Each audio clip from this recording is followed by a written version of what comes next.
So welcome guys. ये एक बहुत इंपॉर्टेंट लेक्चर होने वाला है। We are adopting a unique approach to revise our international relations. तो ये एक बहुत यूनिक वीडियो रहने वाली है। मैं बता रहा हूँ आपको, बहुत इंटरेस्टिंग होने वाली है। लास्ट तक बने रहिए। सो एक ही वीडियो में हम इन सारी चीज़ों को कवर करने वाले हैं। सिर्फ इतना ही नहीं, मैप बेस्ड रिवीजन। आज तक आपने कभी इंटरनेशनल रिलेशंस को मैप बेस्ड रिवीजन के थ्रू कभी कवर नहीं किया होगा। सारी ऑर्गेनाइजेशन जितनी भी आपने कभी पढ़ी होगी, सब यहाँ पे कवर करने वाला हूँ मैं, राइट।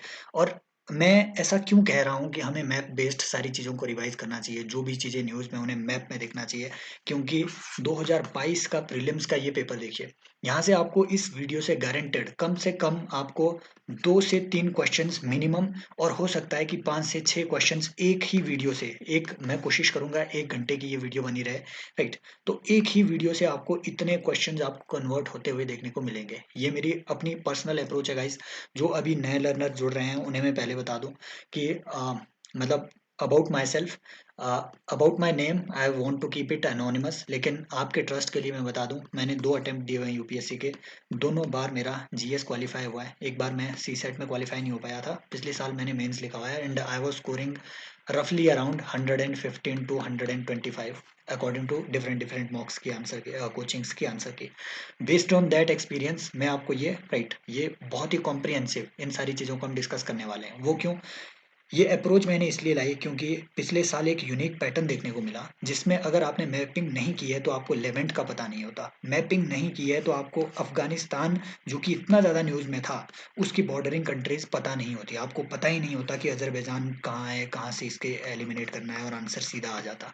आपको पता ही नहीं होता कि ये लेक फुगीबिन वगैरह मतलब कहाँ। चलो, ये तो एक एक्सेप्शनल क्वेश्चन था, हर चीज़ आपको पता नहीं होना चाहिए। आपको ये पता ही नहीं होता कि इंडिया किस किस में मेंबर है, राइट। और ये देखो, Vietnam, this question was not this question. बहुत सारे लोग बोल रहे हैं कि ये बहुत डेप्थ का क्वेश्चन था, बहुत डीप क्वेश्चन है। No no no no no, this was IR का क्वेश्चन। किस चीज से? चाइना+1 स्ट्रेटजी से।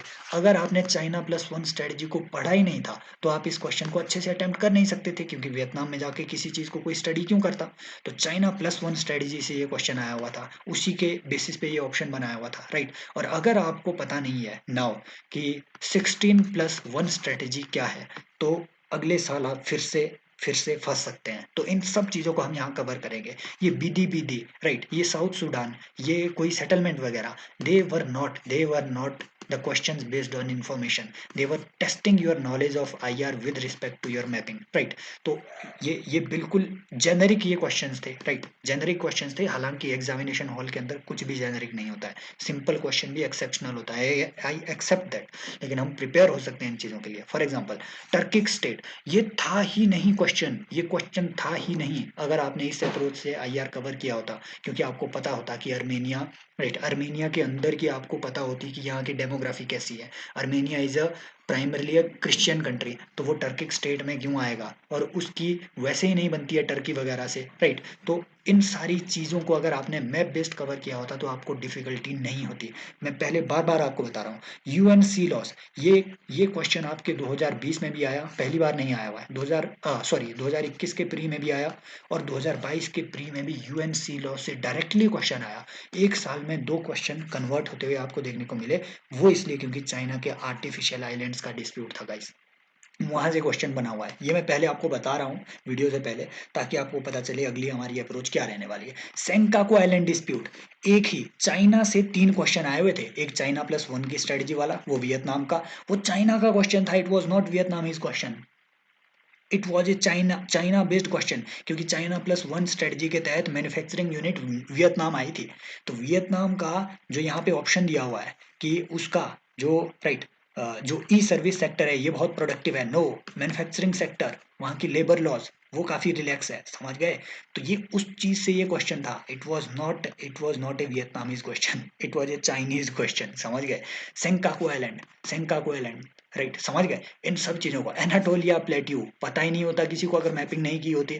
कैटेलोनिया, और अगर इस साल कैलेडोनिया से उन्होंने क्वेश्चन पूछ लिया और आपको पता नहीं हुआ, अगर इस साल उन्होंने नाओमिया एकॉर्ड से उन्होंने क्वेश्चन पूछ लिया, आपको पता ही नहीं हुआ कि कैलेडोनिया कैटेलोनिया दोनों में डिफरेंस क्या है, आप तो अगले साल स्पेन लगा लेंगे या इटली लगा देंगे, only one only two pair लगा देंगे। ये देखो, चाड, गुएना, ट्यूनिशिया, ये सब आईआर के question in fact IR plus map थे, इसीलिए हम इन सब चीजों को यहाँ पे right, countries in crisis, Ukraine, Sudan, Yemen, Afghanistan, इन सब कंट्री इन क्राइसिस को हम स्टडी करेंगे राइट। आपके जो भी बाकी कंट्रीज है राइट, पूरी दुनिया की जितनी भी कंट्री इन क्राइसिस है, डिस्प्यूटेड टेरिटरीज हो गए आपके नागोर्नो कराबाख, फॉकलैंड, ये वगैरह वगैरह वगैरह एटसेट्रा, मैंने इसलिए लगाया हुआ क्योंकि मैं हर चीज नहीं लिख सकता था।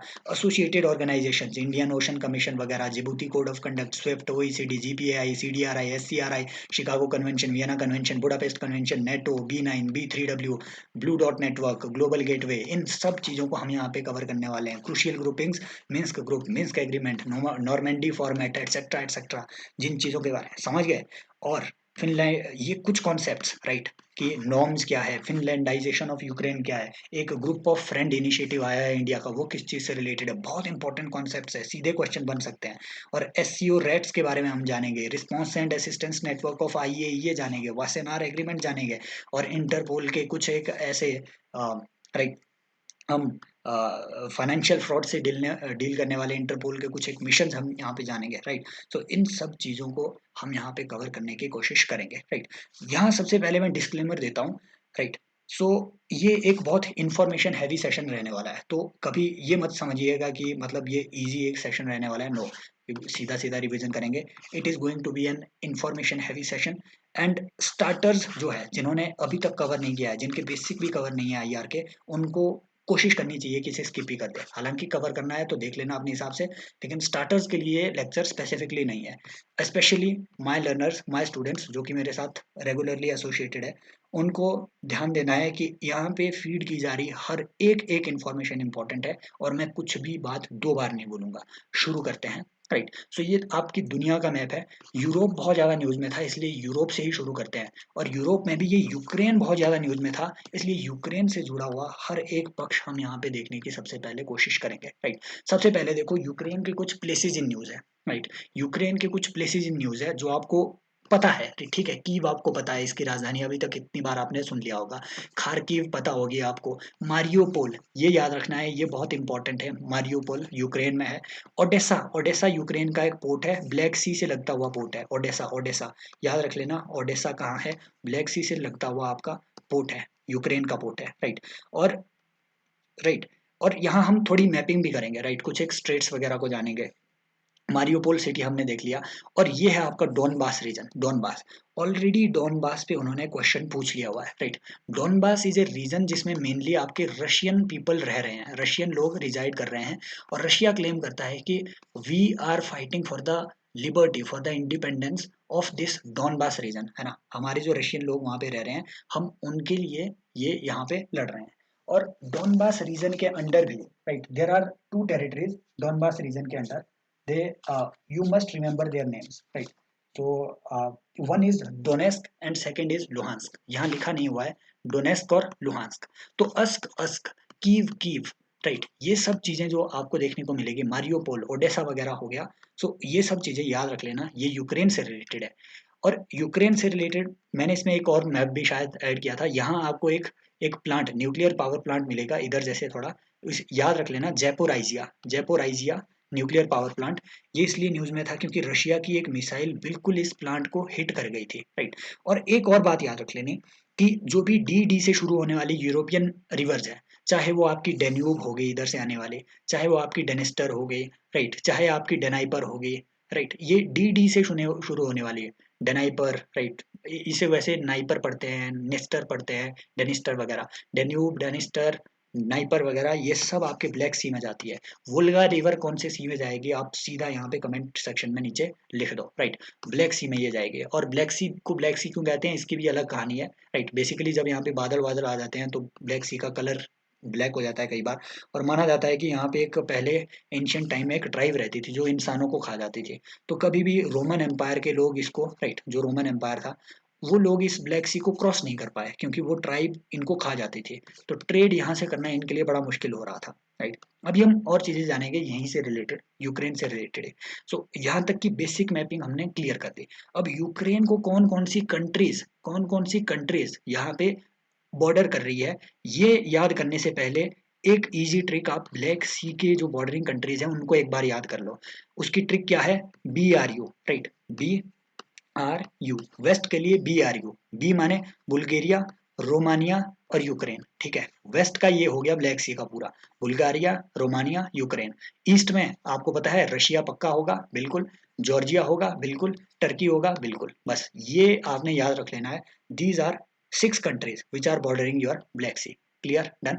और ब्लैक सी में एंटर करने से पहले यहाँ आपको मिलेगी स्ट्रेट ऑफ डार्डेनलिस, ये है आपकी स्ट्रेट ऑफ डार्डेनलिस, राइट। और यहाँ से, राइट, जब आप स्ट्रेट ऑफ डार्डेनलिस को क्रॉस कर जाओगे तो आप एंटर हो जाएंगे इस सी में। इस सी का नाम है सी ऑफ मरमरा, मरमरा। और सी ऑफ मरमरा से जब आप ब्लैक सी में एंटर करोगे तो उसके लिए आपकी बॉस्फोरस स्ट्रेट, बॉस्फोरस स्ट्रेट।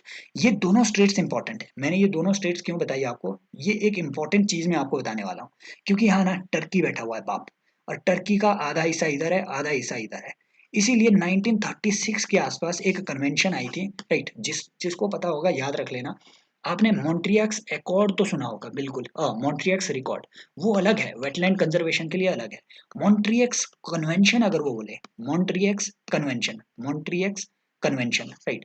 सो वो कन्वेंशन टर्की को अथॉरिटी देता है over this region, right. Sea of Marmara और ये दोनों स्ट्रेट्स आपकी, डार्डेनलिस स्ट्रेट और आपकी बॉस्फोरस स्ट्रेट, इन दोनों पे टर्की की अथॉरिटी को स्टेब्लिश किया जाता है। और Turkey can either block it or they can regulate this area. इसीलिए आपने देखा होगा कि टर्की का जो अर्दोगान है राष्ट्रपति, उनको प्रेशराइज किया गया वेस्ट के द्वारा। ये नेटो का मेंबर है टर्की, याद रख लेना, नेटो का मेंबर है टर्की, राइट। हालांकि ये रशिया के साथ इतना इंक्लाइन हो गया है, इसीलिए तो माना जा रहा है कि there is fracturing in the NATO bloc, Turkey उनसे अलग जाता जा रहा है, राइट। सो टर्की पे प्रेशर डाला वेस्टर्न कंट्रीज ने कि भैया तुम कन्विंस करो इन दोनों को कि अपना वीट रिलीज कर दो। There was a huge wheat crisis.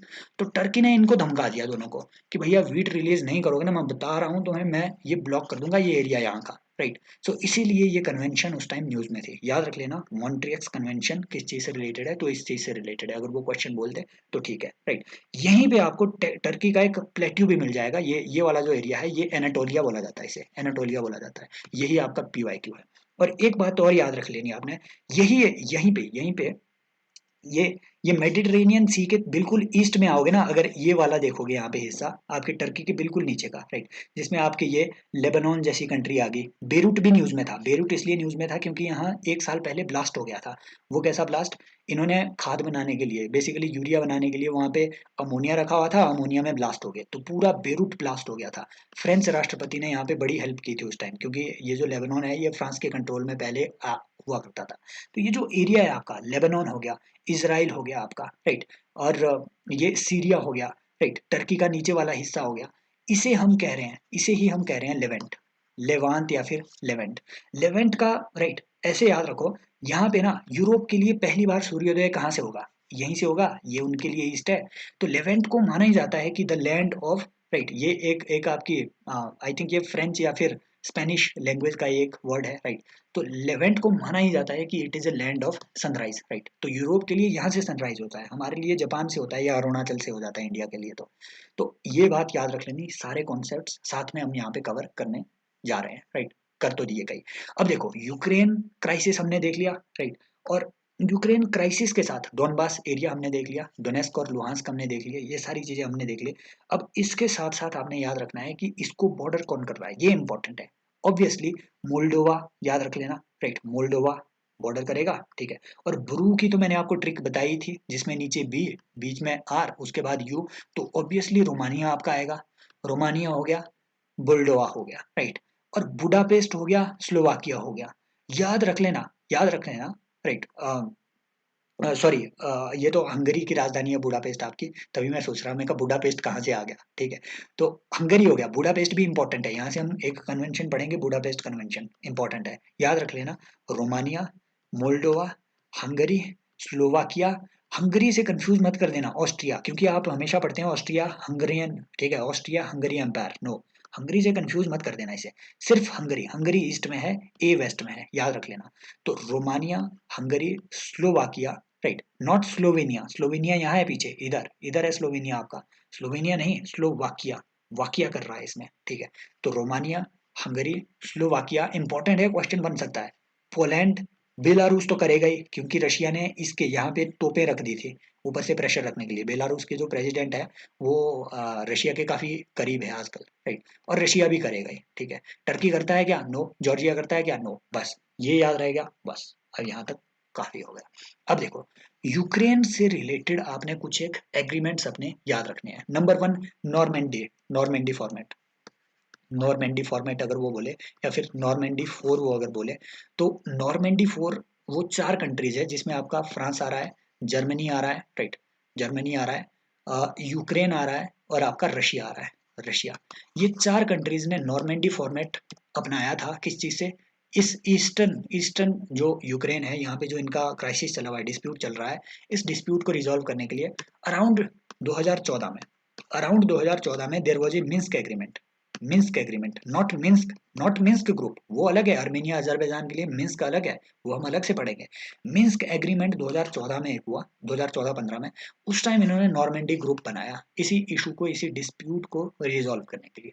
इसलिए आपने ये याद रखना है, नॉर्मेंडी फॉर्मेट अगर वो आपसे पूछे तो किस चीज से रिलेटेड है? वो आपके यूक्रेन क्राइसिस से रिलेटेड है। और नॉर्मेंडी कुछ नहीं है, यहाँ फ्रांस का, वेस्टर्न फ्रांस का एक एरिया है, राइट। तो यहाँ पे नॉर्मेंडी नाम का एरिया है, यहाँ पे ये एग्रीमेंट हुआ था, आपको समझ गए? तो नॉर्मेंडी फोर आपने याद रखना है किस चीज से रिलेटेड है? यूक्रेन से। मिन्स्क एग्रीमेंट याद रखना है किस चीज से रिलेटेड है? यूक्रेन से। अब देखो, टर्की में हम यहाँ पहुंच गए। अब इस्तांबुल में आओ, इस्तांबुल में। यहाँ से मुझे एक कन्वेंशन याद आ गई, Istanbul convention. Istanbul convention, right. Istanbul convention याद रखना, ये वुमेन राइट से रिलेटेड है, वुमेन राइट से रिलेटेड है। अराउंड 2000, बहुत पुरानी नहीं है, अराउंड 2011 के आसपास ये साइन होती हुई आपको देखने को मिलेगी। इसके बारे में ये न्यूज में इसलिए थी क्योंकि देयर इज अ, है ना, there is a hypocrisy of Turkey that has been exposed. Turkey was the first country in 2010 or 2011 to sign and ratify this convention, Istanbul convention. Turkey ने सबसे पहले इसे रेटिफाई किया और सबसे पहले इसे लीव भी कर दिया। पिछले साल टर्की ने इसे छोड़ दिया है। India is a signatory, yes, right.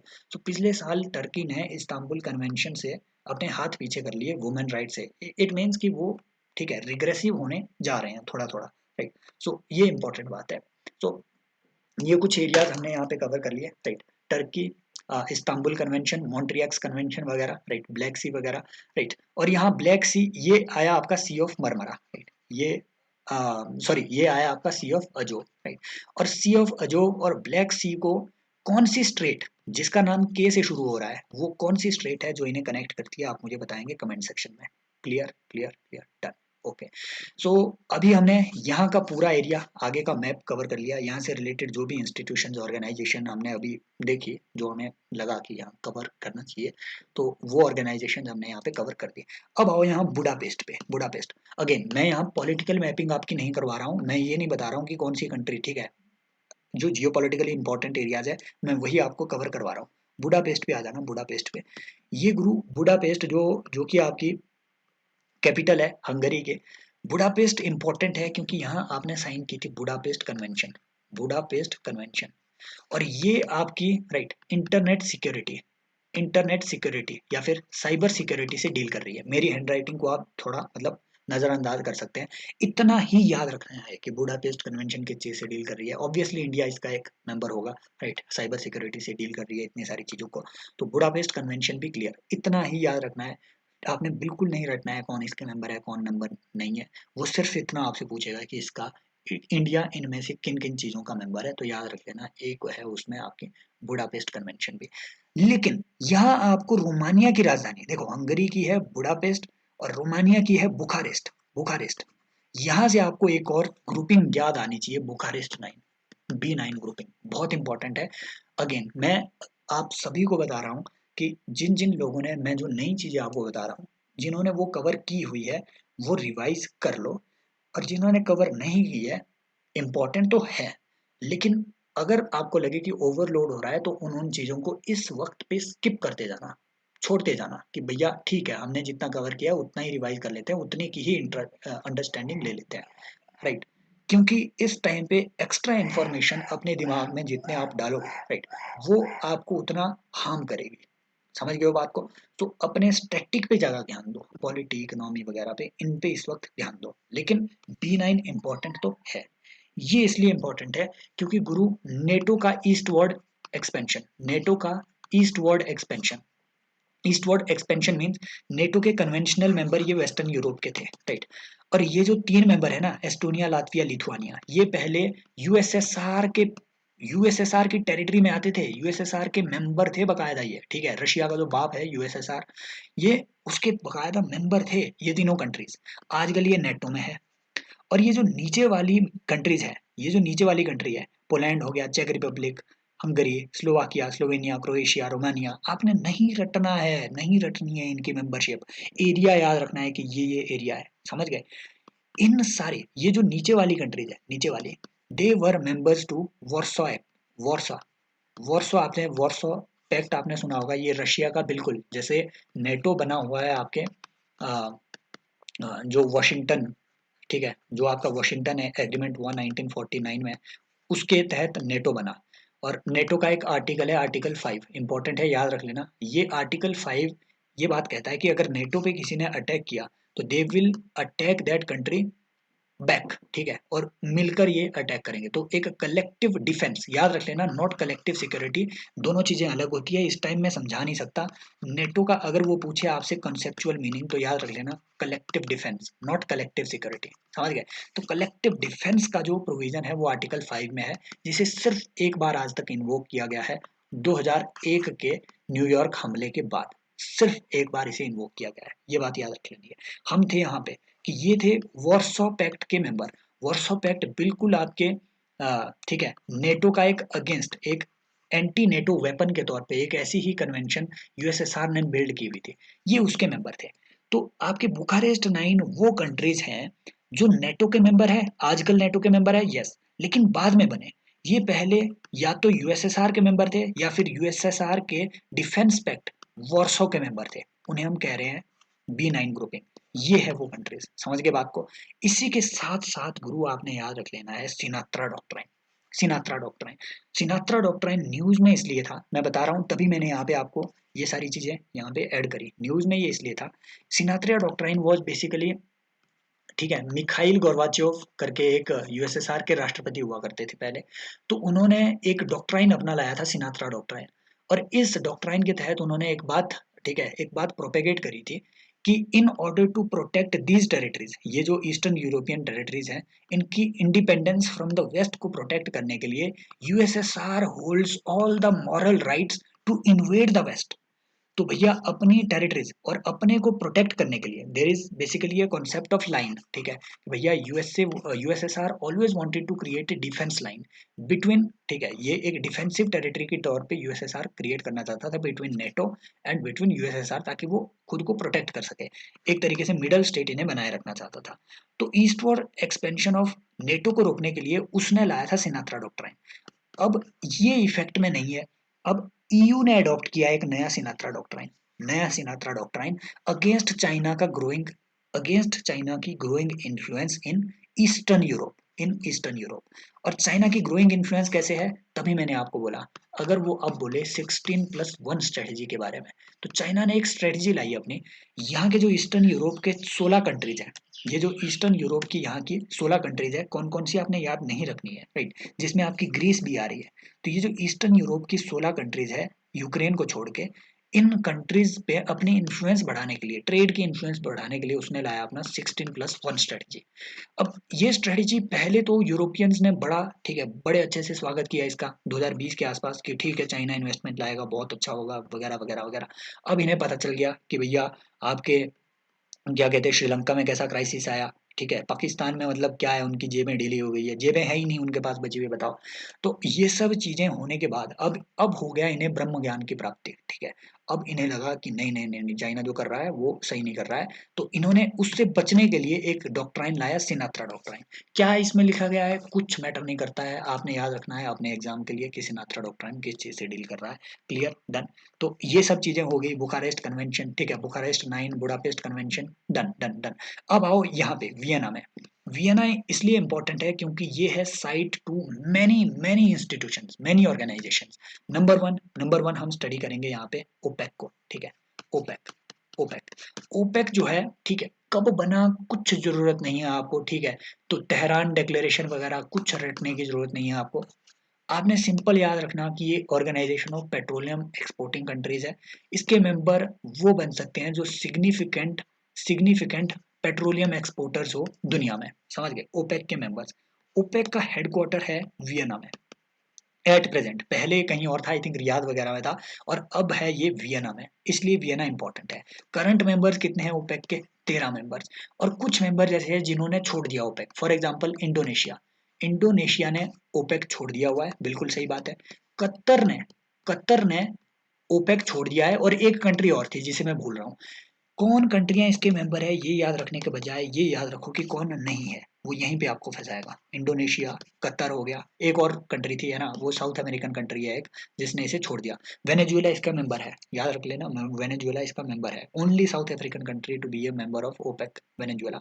ठीक है, घाना वाना इसके मेंबर है, ठीक है, और इक्वेटोरियल गुइना वगैरह इसके मेंबर्स है आपके, ठीक है।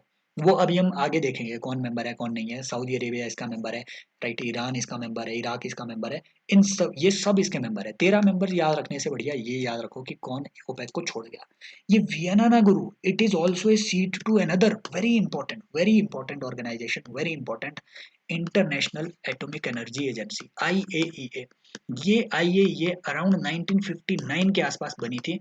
एटम्स फॉर पीस करके यूएन है ना, एक एक इंटरनेशनल एक रेजोल्यूशन लाया गया था, एटम्स फॉर पीस, ठीक है। और इंडिया इसका फाउंडर मेंबर है।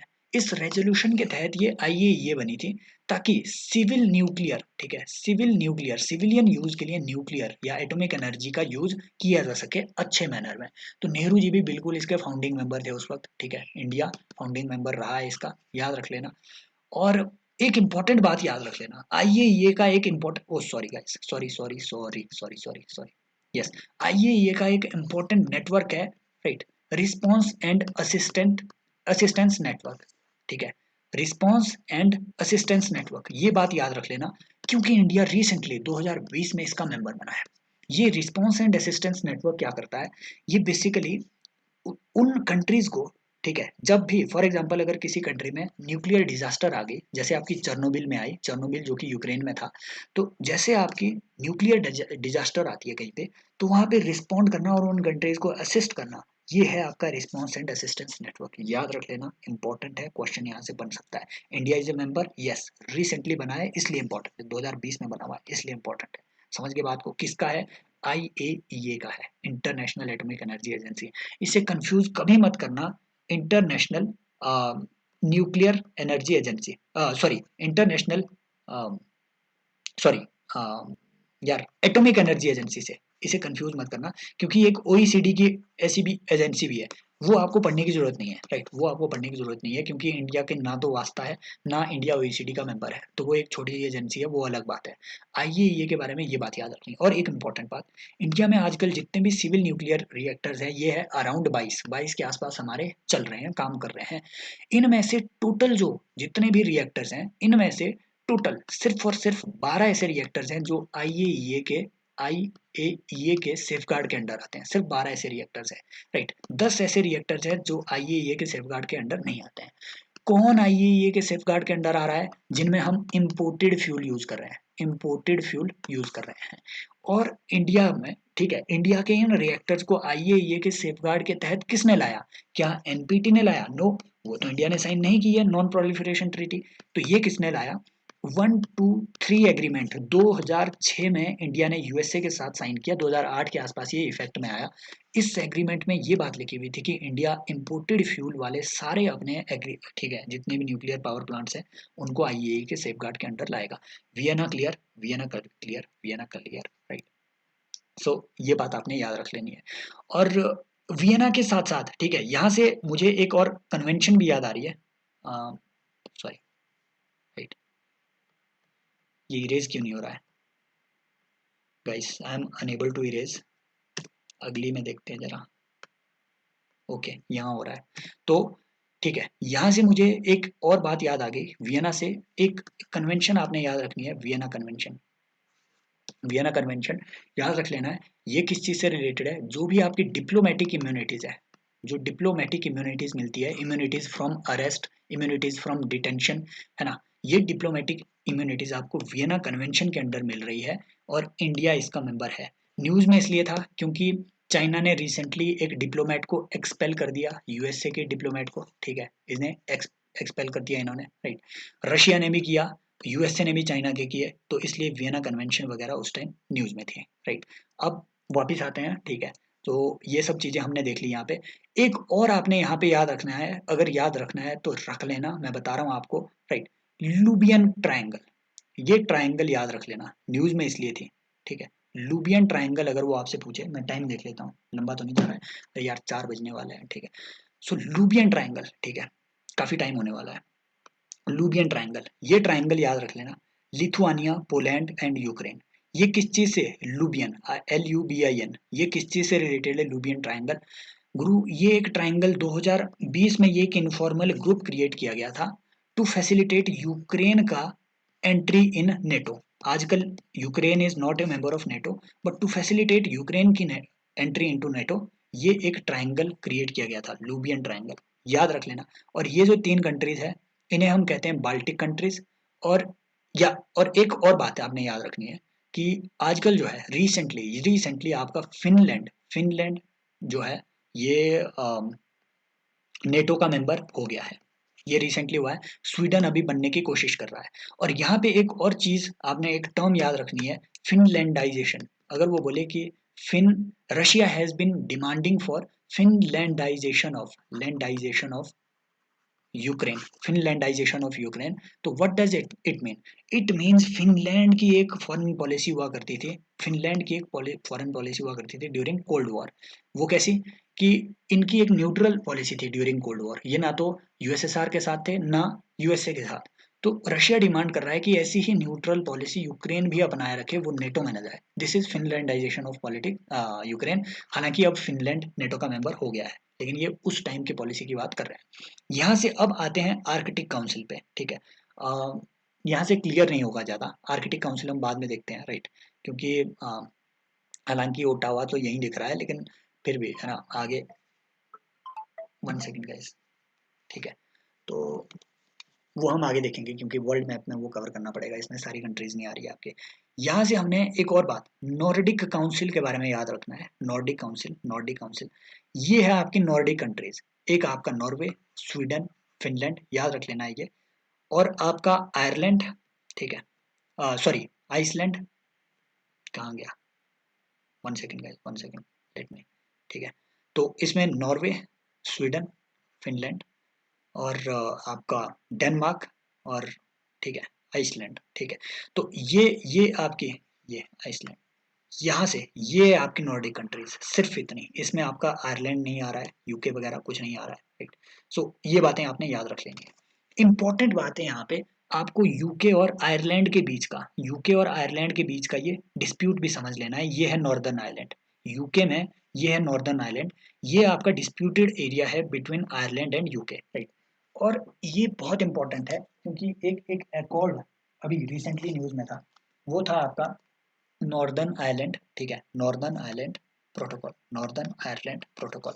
ये किस चीज से रिलेटेड था? यूके ने इस प्रोटोकॉल के तहत अराउंड 1980s है ना, 1990s में ये साइन हुआ था, नॉर्दर्न आयरलैंड प्रोटोकॉल। इस प्रोटोकॉल के तहत नॉर्दर्न आयरलैंड को थोड़ी ऑटोनॉमी ग्रांट की थी, समझ गए। अब ये डिस्प्यूट हो गया था, क्यों? क्योंकि रिसेंटली यूके ने ब्रेग्जिट किया, ब्रिटेन ने एग्जिट किया आपके ईयू से।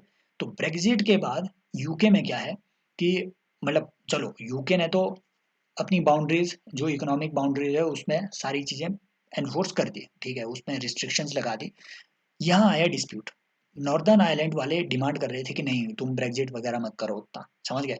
तो यूके के लिए एक चुनौती थी। तो उस टाइम एक एक अलग से आयरिश बैकस्टॉप्स करके, आयरिश बैकस्टॉप्स करके, बैकस्टॉप्स करके एक एग्रीमेंट हुआ था between between EU and UK. इसके तहत जो ये नॉर्दर्न आयरलैंड वाला एरिया था, इसमें कोई भी चेंजेस नहीं होने थे पोस्ट ब्रेग्जिट, राइट। लेकिन यूके के पास इस एग्रीमेंट के तहत, इस एग्रीमेंट के पास पूरी पावर्स थी यूके के पास कि वो यूनिलैटरली विड्रॉ कर सकता है अगर उसे लगे कि उसकी सोवरेनिटी एंड इंटीग्रिटी को इससे खतरा हो रहा है या सोशल स्ट्रक्चर में इससे कोई चेंजेस आ रहे हैं, समझ गए बात को। सो इसलिए आपका जो है आयरिश बैकस्टॉप्स वगैरह, नॉर्दर्न आयरलैंड प्रोटोकॉल वगैरह, ये सब चीजें न्यूज में थी। आई होप ये भी आपका यहाँ पे कवर हो गया, ठीक है। अब फ्रांस में आते हैं। ये वही जगह है जहाँ पे आपका international thermo nuclear experimental reactor ITER यहाँ सदर्न फ्रांस में यहाँ पे इस्टेब्लिश किया जा रहा है। फ्रांस में लियोन नाम की एक इंपॉर्टेंट सिटी है। यहाँ पे आपको देखने को मिलेगा इंटरपोल, ठीक है, इंटरपोल। और इंटरपोल इसलिए बहुत ज़्यादा न्यूज़ में है, इंटरपोल न्यूज़ में इसलिए है क्योंकि रिसेंटली इंटरपोल के 2 इंपॉर्टेंट मिशन आए थे। एक हिताची, याद रख लेना इन मिशन को, हिताची, ठीक है, हिताची 2। और एक आया था इंटरपोल का मिशन पेंजिया, ठीक है, पेंजिया, PANGEA, पेंजिया 14। ये बात याद रख लेना, ठीक है, 14, ठीक है। तो ये जो पेंजिया पेंजिया करके इनका मिशन है, ये किस चीज़ से रिलेटेड है? Illegal drug trafficking, illegal drug drug trafficking को रोकने के लिए, सिंपल इतना याद रख लेना। और हिताची 2 जो रिलेटेड है, ये है आपके साइबर फ्रॉड से रिलेटेड, फाइनेंशियल क्राइम्स जो आपके है साइबर फ्रॉड से रिलेटेड, राइट। सो ये दोनों बातें आपने इंटरपोल के बारे में याद रख लेनी है, राइट। सो ये लियोन्स फ्रांस में आपको देखने को मिलेगा। और इंटरपोल से इंडिया में डील करने वाली एजेंसी कौन सी है, ये आप मुझे कमेंट सेक्शन में बताएंगे, राइट। इसका एक और इनिशिएटिव आया था, अगर मैं याद करके आपको अभी बता सकता हूँ। Yes, anti money laundering rapid response protocol, ये बात याद रख लेना, anti money laundering rapid response protocol. क्योंकि आमतौर पे अगर वो आपसे पूछ ले कि ये किसका इनिशिएटिव है, आमतौर पे लोग क्या लगाएंगे, FATF, FATF, आमतौर पे लोग FATF लगाएंगे।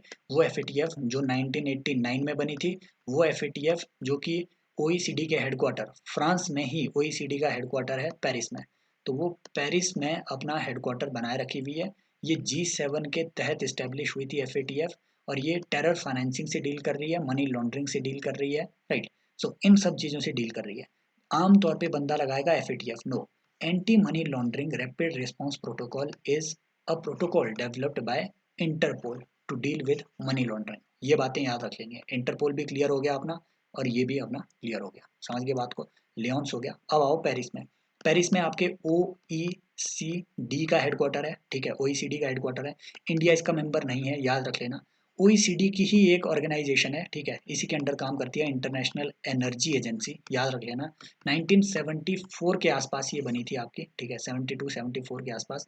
और इंडिया इसका मेंबर नहीं है इंटरनेशनल एनर्जी एजेंसी का। India is associate member of IEA, associate, ठीक है, associate member of international energy agency. ये बात आपने याद रख लेनी है इसके बारे में। और यहीं पे इसका हेडक्वार्टर भी है। OECD के साथ ही रिसेंटली एक इनिशिएटिव आया था, GPAI, इसका भी हेडक्वार्टर OECD के ही हेडक्वार्टर में आता है, ठीक है। तो ये आर्टिफिशियल इंटेलिजेंस को प्रमोट करता है, बेसिकली डेमोक्रेटाइज करना चाहता है आर्टिफिशियल इंटेलिजेंस को पूरी दुनिया में, ठीक है। और ओसाका ट्रैक, याद रख लेना, ओसाका ट्रैक, ओसाका ट्रैक को इम्प्लीमेंट करने की ये जिम्मेदारी थोड़ा लेने की कोशिश करता है। ये ओसाका ट्रैक क्या कहता है, ये G20 का एक, ठीक है, G20 का ओसाका नाम का एक शहर है, ठीक है, जापान में। तो G20 का एक फ्रेमवर्क था ओसाका ट्रैक, जिसके तहत G20 कंट्रीज ने उस वक्त एग्री किया था कि हम क्या करेंगे, हम we will promote freedom of internet, freedom of internet पूरी दुनिया में। तो उसी ओसाका ट्रैक का एक डायमेंशन पूरा करने, उसी के बेसिस पे ये डेमोक्रेटाइजेशन ऑफ आर्टिफिशियल इंटेलिजेंस, इस पे ये काम कर रहा है। इंडिया इसका मेंबर है, यस। 14 कंट्रीज और भी है, याद नहीं रखनी है आपको। USA है, यस ऑब्वियसली है। UK वगैरह होंगे, फ्रांस वगैरह होंगे, सब होंगे, याद रखना। लेकिन अगर वो आपसे पूछे कि चाइना है क्या, नो, चाइना को ही काउंटर करने के लिए ये ऐसी सारी तिगड़में रिसेंटली बनाई जा रही है, तो याद रख लेना। बस इतनी आपने GPAI के बारे में भी ये याद रख लेना। OECD के बारे में एक और याद रख लेनी है बात, कि ये इंडिया में पीसा नाम का टेस्ट कंडक्ट करवाता है, ठीक है, पीसा टेस्ट हर 3 साल में। ये क्या एक टेस्ट है, ये बेसिकली आपके जो चिल्ड्रन है, ठीक है, चिल्ड्रन की असेसमेंट का एक टेस्ट है, एग्जाम होता है ये। और ये पूरी दुनिया में ये देखता है कि स्कूलिंग सिस्टम कितना बेहतर हुआ है, ठीक है। तो ये बातें आपने याद रख लेनी है पेरिस के बारे में, ठीक है। और अभी आते हैं मैड्रिड पे, स्पेन पे, ठीक है। ये हम बाद में देखेंगे, जब हम इसराइल वगैरह में जाएंगे तो मैड्रिड प्रोटोकॉल वगैरह वहाँ पे हम सारी चीज़ें उस टाइम देखेंगे। आई होप यहाँ पे कुछ दूसरी ऐसी इंपॉर्टेंट जगह नहीं बची होगी जहाँ से हमें कोई ऐसी प्रोटोकॉल वगैरह एजेंसी वगैरह देखने को मिली हो, राइट, और जो छूट गई हो अपनी, राइट। स्टॉकहोम कन्वेंशन वगैरह ये तो अलग है आपके, ये एनवायरनमेंट के मैंने ऑलरेडी कवर करवाई हुई है, एक वीडियो 20 मिनट की अपलोड की है, सारी एनवायरमेंटल कन्वेंशन उसमें ऑलरेडी कवर्ड है, राइट। सो आई थिंक है ना, we have covered everything except for Chicago, ठीक है। शिकागो आपके यूएसए में आएगा आगे, मतलब उसको छोड़ो। यहाँ यहीं पे एक शिकागो कन्वेंशन भी आपके न्यूज़ में थी, याद रख लेना। शिकागो कन्वेंशन किस लिए न्यूज़ में थी, क्योंकि ये ICAO international civil aviation organisation को इस्टेब्लिश करती है आपकी शिकागो कन्वेंशन, और ये डील करती है इस बात से कि ठीक है, इंटरनेशनल स्पेस में आपको एक सेफ पैसेज दिया जाएगा, ठीक है। और शिकागो कन्वेंशन इसलिए भी न्यूज़ में थी क्योंकि रिसेंटली जो आपका, ठीक है, जो क्या कहते हैं, बेलारूस है, उसने एक एक एक एक एक प्लेन को, प्राइवेट प्लेन को गन डाउन कर दिया था। इसलिए भी न्यूज़ में थी क्योंकि 1-2 साल पहले सीरिया में सीरिया में एक रशियन प्लेन को गन डाउन कर दिया गया था। उस वक्त ये आपकी ICAO वगैरह, शिकागो कन्वेंशन वगैरह न्यूज़ में थी। ये बातें आपने यहाँ से याद रख लेनी है, राइट। और एक और बात आपने याद रखनी है, राइट। सो कहाँ गया यार, स्विट्जरलैंड कहाँ गया इधर, यहाँ लिखा ही नहीं है,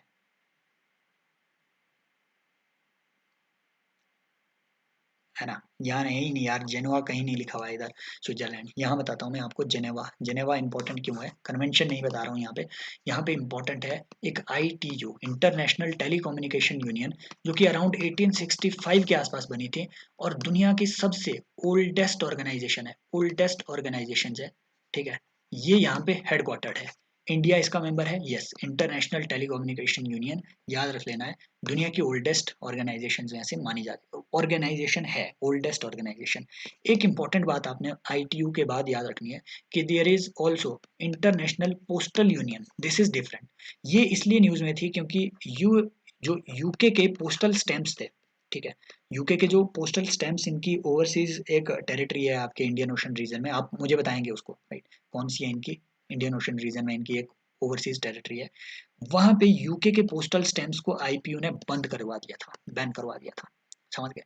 तो ये इंपॉर्टेंट है, ये दोनों ऑर्गेनाइजेशंस।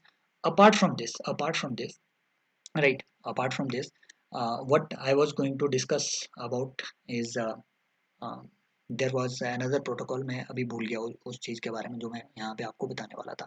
लेकिन खैर, यूरोप से रिलेटेड जो भी इम्पोर्टेंट चीज़ें थी वो हमने अभी यहाँ पे डिस्कस कर ली हुई है। हालांकि ये जो अर्मेनिया अजरबैजान का क्राइसिस है, ये एक अलग क्राइसिस है, ठीक है। इसको हम ये क्योंकि एशिया में आते हैं, इसको हम वहाँ पे कवर करेंगे। यूरोप वाला हिस्सा लगभग यहाँ तक क्लियर, सिवाय एक चीज़ के, यहाँ क्रेटे आइलैंड, ये याद रख लेना, डिस्प्यूटेड आइलैंड है बिटवीन टर्की एंड ग्रीस। तो यहाँ आपका एजियन सी आता है, यहाँ आपका आयोनियन सी आता है, राइट। मुझे आप बताएंगे कि ये जो सिसिली और इटली के बीच की स्ट्रेट है, ये कौन सी है, और ये जो कोर्सिका और सार्डिनिया के बीच की स्ट्रेट है, ये कौन सी है, ये आप मुझे कमेंट सेक्शन में बताएंगे। सो अभी तक यहाँ का लगभग लगभग हम जो है पूरा चीज़ कवर कर चुके हैं। सो आगे बढ़ते हैं, राइट। यूक्रेन हो गया, डन डन। अब यहाँ पे important, Falkland island dispute news में था, ये चीज न्यूज में थी, Falkland island dispute. Falkland island dispute इसलिए न्यूज में है क्योंकि it is this is a overseas territory of UK, मतलब यूके वाले भी भाई साहब, मतलब हर जगह ये बता रहे हैं कि हम ही हम हैं, हर जगह ये फैले हुए हैं, जहां भी जाओ, जिस ओशन में जाओ, यूके की एक टेरिटरी। तो इनकी डिस्प्यूट था, अर्जेंटीना के साथ ये डिस्प्यूट है। चाइना ने रिसेंटली अर्जेंटीना को सपोर्ट किया इस मामले में, ठीक है। तो ये चाइना की टैक्टिक देखो, अर्जेंटीना को ये सपोर्ट कर रहा है फॉकलैंड आइलैंड के लिए, कि वी आर सपोर्टिंग यू। इस तरीके से ये एक गैप क्रिएट करना चाहता है between Argentina, which is a very much growing country in south America, and your your western Europe, एक एक गैप क्रिएट करना चाहता है। यहाँ एक एरियन, ठीक है, एरियन 5 करके, फ्रेंच गुयाना यहाँ पे, एरियन 5 करके यहाँ पे एक, है ना, एक मतलब जो एरियन रॉकेट लॉन्च व्हीकल है, तो वो फ्रांस की फ्रांस की यहाँ पे एक लॉन्चिंग साइट है, जहाँ से एरियन 5 रॉकेट्स वगैरह ये लॉन्च करवाते हैं, राइट। सो इसलिए ये फ्रेंच गुयाना वगैरह यहाँ पे न्यूज़ में आपके रहता है। आप मुझे बताएंगे कि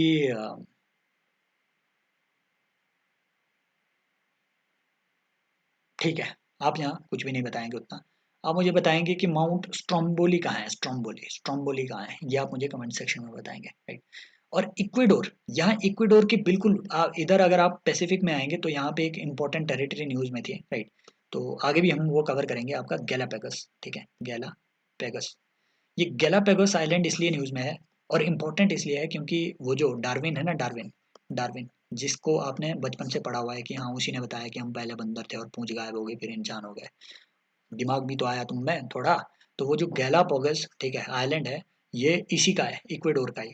और गैलापागोस इसलिए न्यूज़ में थी कि चाइना ने पता क्या किया रिसेंटली, इन्होंने अपनी एक शिप भेजी और शिप पहुंच गई गैलापागोस आइलैंड, इक्वेडोर ने ये कंसर्न रेज कर दिया।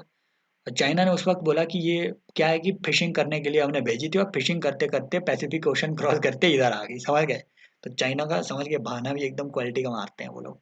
तो ये फॉकलैंड आइलैंड वगैरह ये सब चीज़ें यहाँ पे अपना जियोपॉलिटिक्स का कवर हो गया। अब आते हैं इधर अपना, ठीक है, अफ्रीका में आते हैं। अफ्रीका वेरी नेग्लेक्टेड, बट जहाँ से क्वेश्चन अच्छे बन सकते हैं। हाँ, एक चीज़ मैं यहाँ पे आपको बताना भूल गया, इधर इटली में एक लेक है, लेक गर्दा, ठीक है। यहाँ जैसे आपको इधर एक लेक मिलेगी, आप मुझे बताएंगे माउंट स्ट्रोम्बोली कहाँ है, स्ट्रोम्बोली। तो इटली में एक लेक है, लेक का नाम है गर्दा, लेक गर्दा, याद रख लेना, इटली ने गर्दा फैला दिया, समझ गए। तो ये ये लेक इसलिए न्यूज़ में थी क्योंकि रिसेंटली ये ड्राई अप हो रही है, बहुत ज़्यादा ड्राई अप हुई। तो अगले साल अगर वो इस क्वेश्चन में, यहाँ डिस्क्रिप्शन यही हो, क्वेश्चन में ये हटा करके गर्दा लिख दे, तो आप जो है गर्दाना बना देना एग्जाम का, समझ गए बात को। सो ये कुछ इंपॉर्टेंट बातें हैं जो आपने याद रखनी है, ठीक है, okay. So done done done, okay done. So अभी हम आते हैं अब अफ्रीका पे, थोड़ी चीज़ें यहाँ पे रिसर्च करने की कोशिश करते हैं। देखो अफ्रीका में सबसे ज़्यादा इंपॉर्टेंट है आपको सूडान, बस यही आपने यहाँ पे मेनली कवर करना है। अब देखो पिछले साल एग्जामिनर ने हिंट दे दिया ऑलरेडी कि सूडान ऑप्शन में था कि भैया यहाँ से कोई विस्थापित हुए हैं, तो कुछ लोग यहाँ गए हैं, इथियोपिया गए हैं, कुछ यहाँ गए हैं, कुछ यहाँ गए हैं, सोमालिया गए हुए हैं, ऐसा करके वो क्वेश्चन था, ठीक है। तो वो क्वेश्चन अब जो है रिपीट हो सकता है किसी भी तरीके से। सूडान के बारे में, इसकी जियो पॉलिटिक्स के बारे में थोड़ा देख जरूर लो, राइट। तो सूडान में एक यहाँ पे बीच में याद रख लेना, राजधानी इसकी खार्तम है, ये आपको पता है, ठीक है। मैं आपको नाइल वगैरह रिवर कुछ कवर नहीं करवाने वाला, मैं आपको यहाँ कवर करवाने वाला हूँ गुरु, कि सूडान की जो है ना, सूडान में एक प्रोविंस है इधर, इधर जैसे एक प्रोविंस है दारफुर प्रोविंस, दारफुर प्रोविंस, ये याद रख लेना, दारफुर प्रोविंस कहाँ है तो सूडान में है। ये यहाँ पे सेसेशनिस्ट टेंडेंसीज हैं इनके, ये सेंट्रल गवर्नमेंट से खुद को अलग करना चाहते हैं, दारफुर प्रोविंस याद रख लेना। और सूडान में जो क्राइसिस आया हुआ है वो भी मेनली इसी वजह से है, यहाँ दारफुर प्रोविंस की वजह से एक है। दूसरा तो यहाँ पे है कि सूडान में क्या है कि राजशाही है, एक उनके तहत उनके अंडर रॉयल गार्ड आते हैं जो यहाँ का राजा है, ठीक है, मतलब जो सरकार है उनके तहत यहाँ पे रॉयल गार्ड जाते हैं। और वो बेसिकली पैरामिलिट्री और स्पेशलाइज्ड फोर्स है। और एक है सूडान की आर्मी, आर्मी नहीं चाहती कि ये राजा बना रहे, आर्मी करना करना चाहती है टॉपल, तो रॉयल गार्ड उनको प्रोटेक्ट कर रहे हैं, तो इसी वजह से यहाँ कॉन्फ्लिक्ट है, समझ गए, यही है सूडान की कहानी। एक और बात याद रख लेना, सूडान ने साउथ सूडान को क्या कहा, अबे कहा, याद रख लेना, अगर वो बोले अबेई, अबई, ये अबई नाम की, ये जो साउथ सूडान और साउथ सूडान के बीच ये वाली जो टेरिटरी है इसे हम कहते हैं अबई, अबई, अबे। सूडान ने साउथ सूडान को अबे कह के उसकी बेइज्जती कर दी।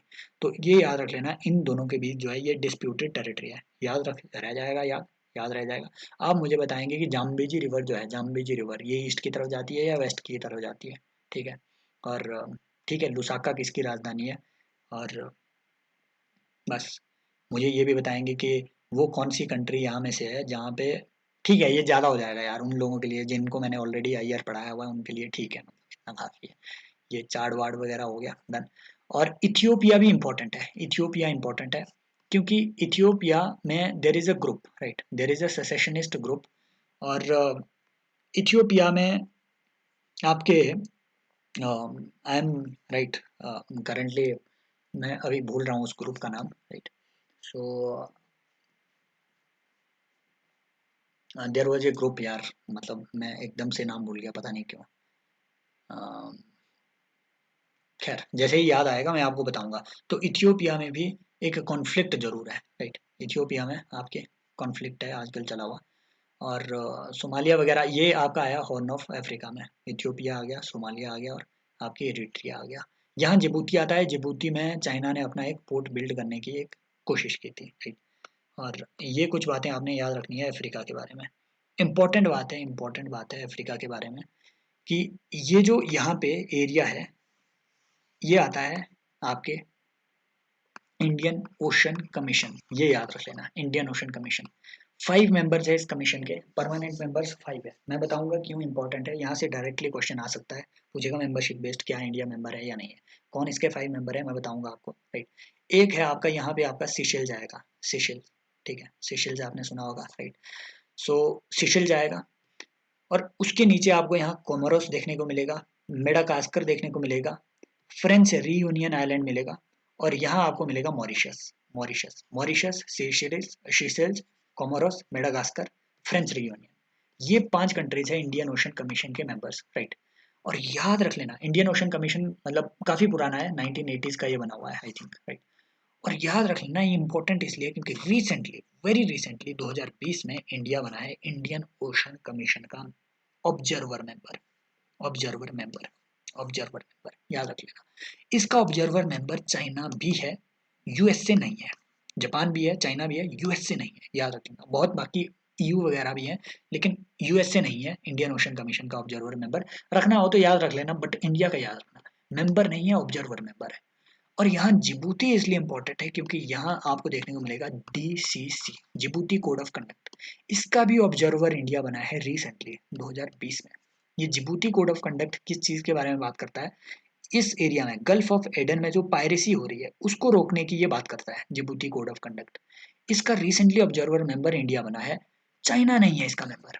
इंडियन ओशन कमीशन का चाइना मेंबर है, yes. Djibouti code of conduct का चाइना मेंबर नहीं है, यस। चाइना मेंबर नहीं है जिबूती कोड ऑफ कंडक्ट का, यूएसए है इसका ऑब्जर्वर मेंबर, समझ गए। सो ये कुछ बातें आपने याद रखनी है जो आपको देखने को मिलेगी। यार इथियोपिया के वो, मैं नाम कैसे बोल सकता हूँ यार, इतने इंपॉर्टेंट थे, राइट। कोई कमेंट सेक्शन में बताओ यार, ठीक है।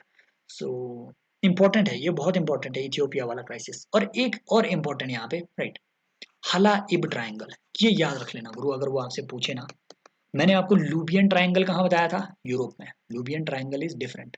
लूबियन ट्राइंगल मैंने आपको यहाँ यूरोप में बताया था, जिसमें आपका लिथुआनिया, ठीक है, पोलैंड और यूक्रेन आ रहा था। इट इज डिफरेंट फ्रॉम हला इब ट्राइंगल, ये याद रख लेना। ये एक एरिया है of disputed area between Sudan and Egypt. हला इब ट्राइंगल, हला इब ट्राइंगल, इब ट्राइंगल, ठीक है। जिनको याद नहीं रह रहा है 2-3 बार 2x की स्पीड में इस वीडियो को देख लेना। हाला इब ट्राइंगल इंपॉर्टेंट है, न्यूज में था। इजिप्ट का शर्म अल शेख यहाँ पे एक सिटी है, शर्म अल शेख। यहाँ पे शर्म अल शेख में COP27 अपनी हुई थी, राइट। और शर्म अल शेख इसलिए भी न्यूज में है क्योंकि यहाँ पे शर्म, ठीक है, ग्लासगो शर्म अल शेख प्रोग्राम, ठीक है, ये यहाँ पे रिव्यू किया गया था। ग्लासगो शर्म अल शेख प्रोग्राम COP26 में एडॉप्ट किया गया और इसमें बात थी आपकी बेसिकली क्लाइमेट रेजिलिएंट इंफ्रास्ट्रक्चर या फिर क्लाइमेट एडेप्टेशन के लिए, ठीक है, एडेप्टेशन के लिए ये बात यहाँ पे कर रहा था आपका, ठीक है।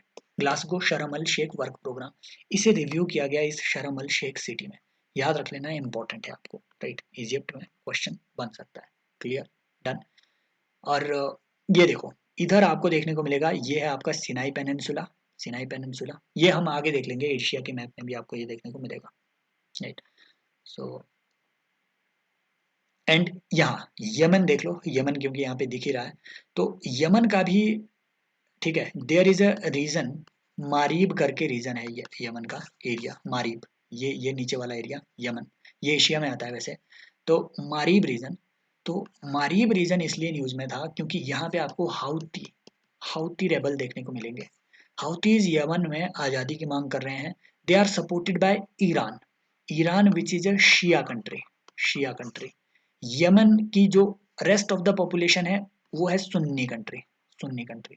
तो सुन्नी जो कंट्री, जो सुन्नी पॉपुलेशन है उसे सपोर्ट कर रही है सऊदी अरेबिया, हाउतीज को प्रमोट कर रही है ईरान। इनके बीच कॉन्फ्लिक्ट है मारीब रीजन को लेकर के। सो ये बातें आपने याद रख लेनी है। सॉरी गाइज, ये इथियोपिया वाले जो अपने, ठीक है, वो जो लोग थे वो मैं उसका मतलब नाम ही भूल गया, वो ट्राइब है, इंपॉर्टेंट है। और एक बार जाकर के वो सर्च कर लेना। अभी के लिए मैं नाम भूल गया। हालाँकि अफ्रीका का जो भी इम्पोर्टेंट चीज़ थी, वो हमने यहाँ पे कवर कर दी। ग्रैंड रेनेसा डैम, इस पे आप सर्च करेंगे, ठीक है? जो आपकी व्हाइट नाइल है, ठीक है? तो उस पे ग्रैंड रेनेसा डैम बना रहा है, ठीक है? कौन बना रहा है उस पे? ये बेसिकली एक डिस्प्यूट भी कॉज़ ऑफ डिस्प्यूट हो गया है between Ethiopia, Sudan and Egypt, ठीक है? तो ग्रैंड रेनेसा डैम आपका सूडान इसमें बना रहा है और ये एक कॉज़ ऑफ, ठीक है? अगर वो आपसे बोले कि ग्रैंड रेनेसा डैम कौन बना रहा है, तो याद रख लेना सूडान बना रहा है व्हाइट नाइल रिवर पे, और ये एक कॉज़ ऑफ कॉन्फ्लिक्ट हो गया है इन तीनों कंट्रीज़ के बीच, जहाँ से ये नाइल रिवर क्रॉस कर रही है। क्लियर? और ये आपकी लेक विक्टोरिया, याद रख लेना, यहाँ से आपका इक्वेटर भी गुजर रहा होता है। यहाँ पे आपका माउंट किलिमंजारो आएगा तंजानिया में, और किरियंगा माउंट इधर जैसे आएगा। बाकी ये मतलब फिजिकल मैपिंग के लिए मैंने ये क्लास नहीं रखी हुई है, this is basically geopolitical mapping. और यहाँ केप टाउन आ गया, अच्छी बात है। केप टाउन एग्रीमेंट, ये भी इंपॉर्टेंट है, न्यूज़ में था। Cape Town agreement, right? Cape Town agreement इसलिए न्यूज़ में था, आपने IUU नाम की एक फिशिंग, ठीक है? IUU fishing, sorry, FISHING fishing. So ये है आपकी illegal, unregulated and unreported fishing. इसको रोकने के लिए एक केप टाउन एग्रीमेंट हुआ था। India is not a signatory to this, important बात याद रख लेनी है, ठीक है? और IUU फिशिंग इसलिए भी इंपॉर्टेंट है क्योंकि रिसेंटली जो आपके जेनेवा पैकेज आया WTO का, ठीक है? जेनेवा पैकेज जो WTO की 12th मिनिस्ट्रियल मीटिंग थी, मिनिस्ट्रियल मीटिंग जो कि WTO की हाईएस्ट लेवल मीटिंग होती है, 12th मिनिस्ट्रियल मीटिंग, उसे हम कहते हैं जिनेवा पैकेज। जिनेवा में हुई थी वो। तो उसमें आईयूयू से रिलेटेड भी एक एग्रीमेंट साइन करने की कोशिश की गई, और ये बात बताई गई कि इंडिया जैसी जो डेवलपिंग कंट्रीज है, वहाँ पे इस तरीके की फिशिंग को 2024 तक हम अलाउ कर देते हैं, ठीक है? लेकिन 2024 से पहले आप जो है इस तरीके का कोई ना कोई आप प्रावधान जरूर लाओ, ठीक है? समझ गए? और साथ में ऑलरेडी मैंने बताया हुआ है आपको, जेनेवा पैकेज के बारे में पढ़ाया हुआ है मैंने IR के लेक्चर्स में। इसमें इंपॉर्टेंट बात एक ये भी थी कि जो मेडिसिन है, स्पेशली कोविड, ठीक है? जो कोविड वैक्सीन है, उसके लिए जो ट्रिप्स एग्रीमेंट के रूल्स हैं, ट्रिप्स एग्रीमेंट के जो IP रूल्स है, IP वेवर्स उन्हें दिया जाए, ठीक है? सो ये बात भी इम्पोर्टेंट है, समझ गए?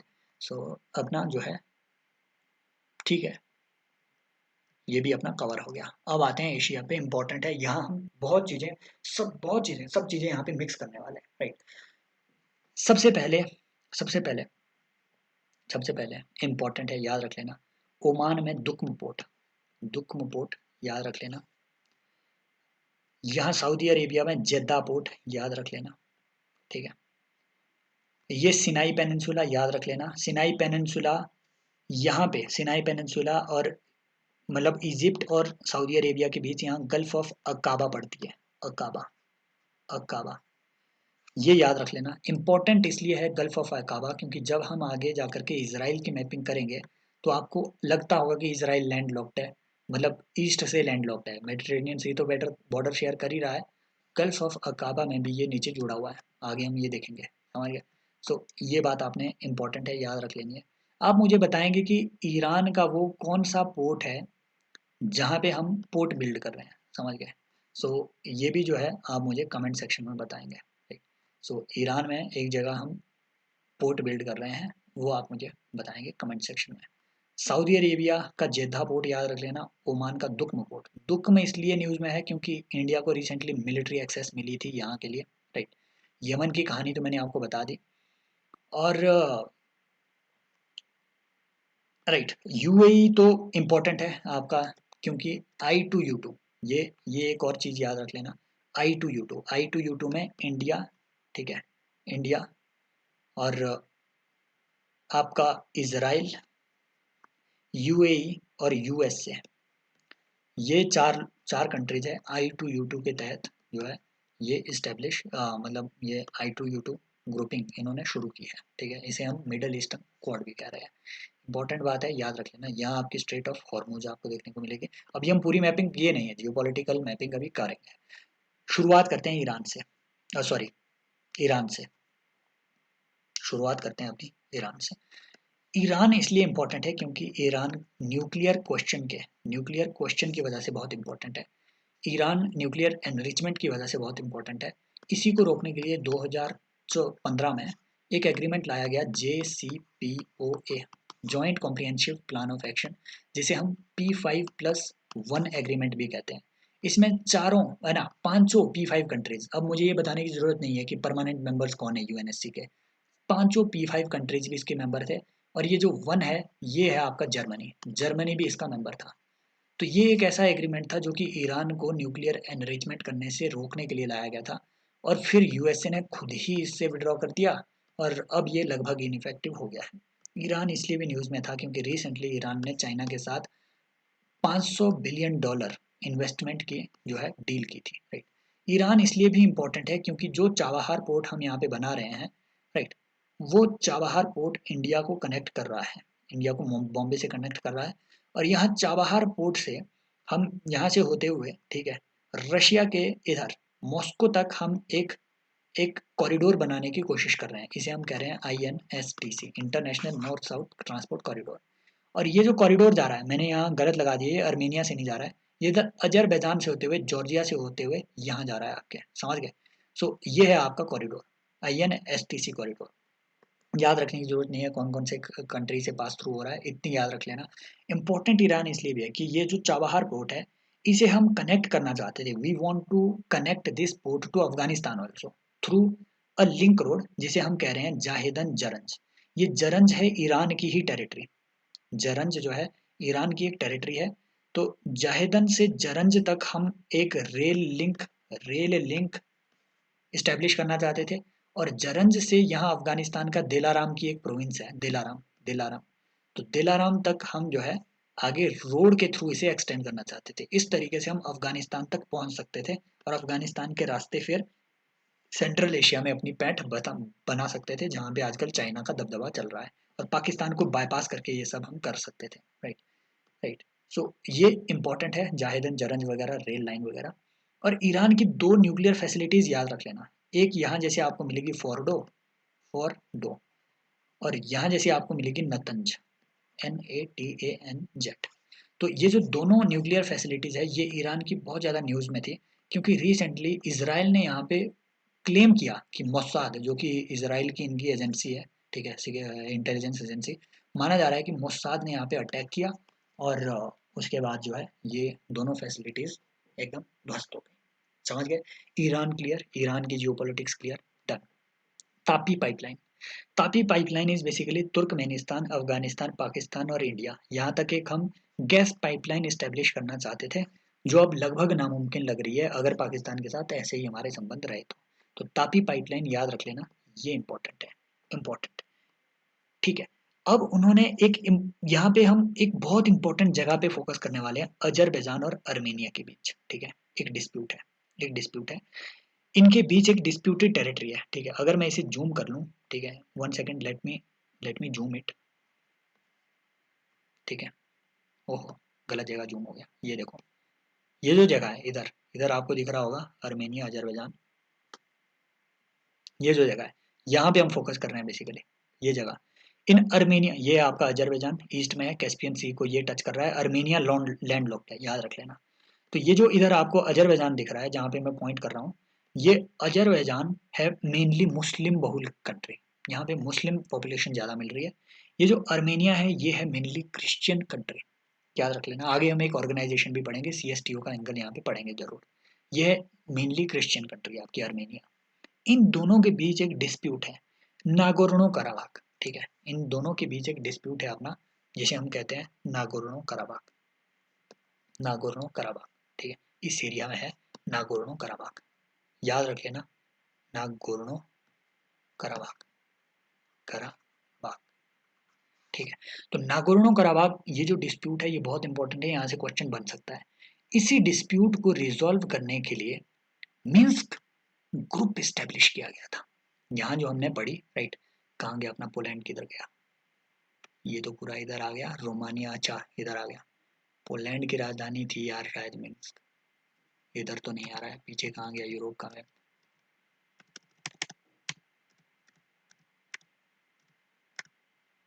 ठीक है इधर, सॉरी पोलैंड की वार्सा है, ये बेलारूस की, सॉरी।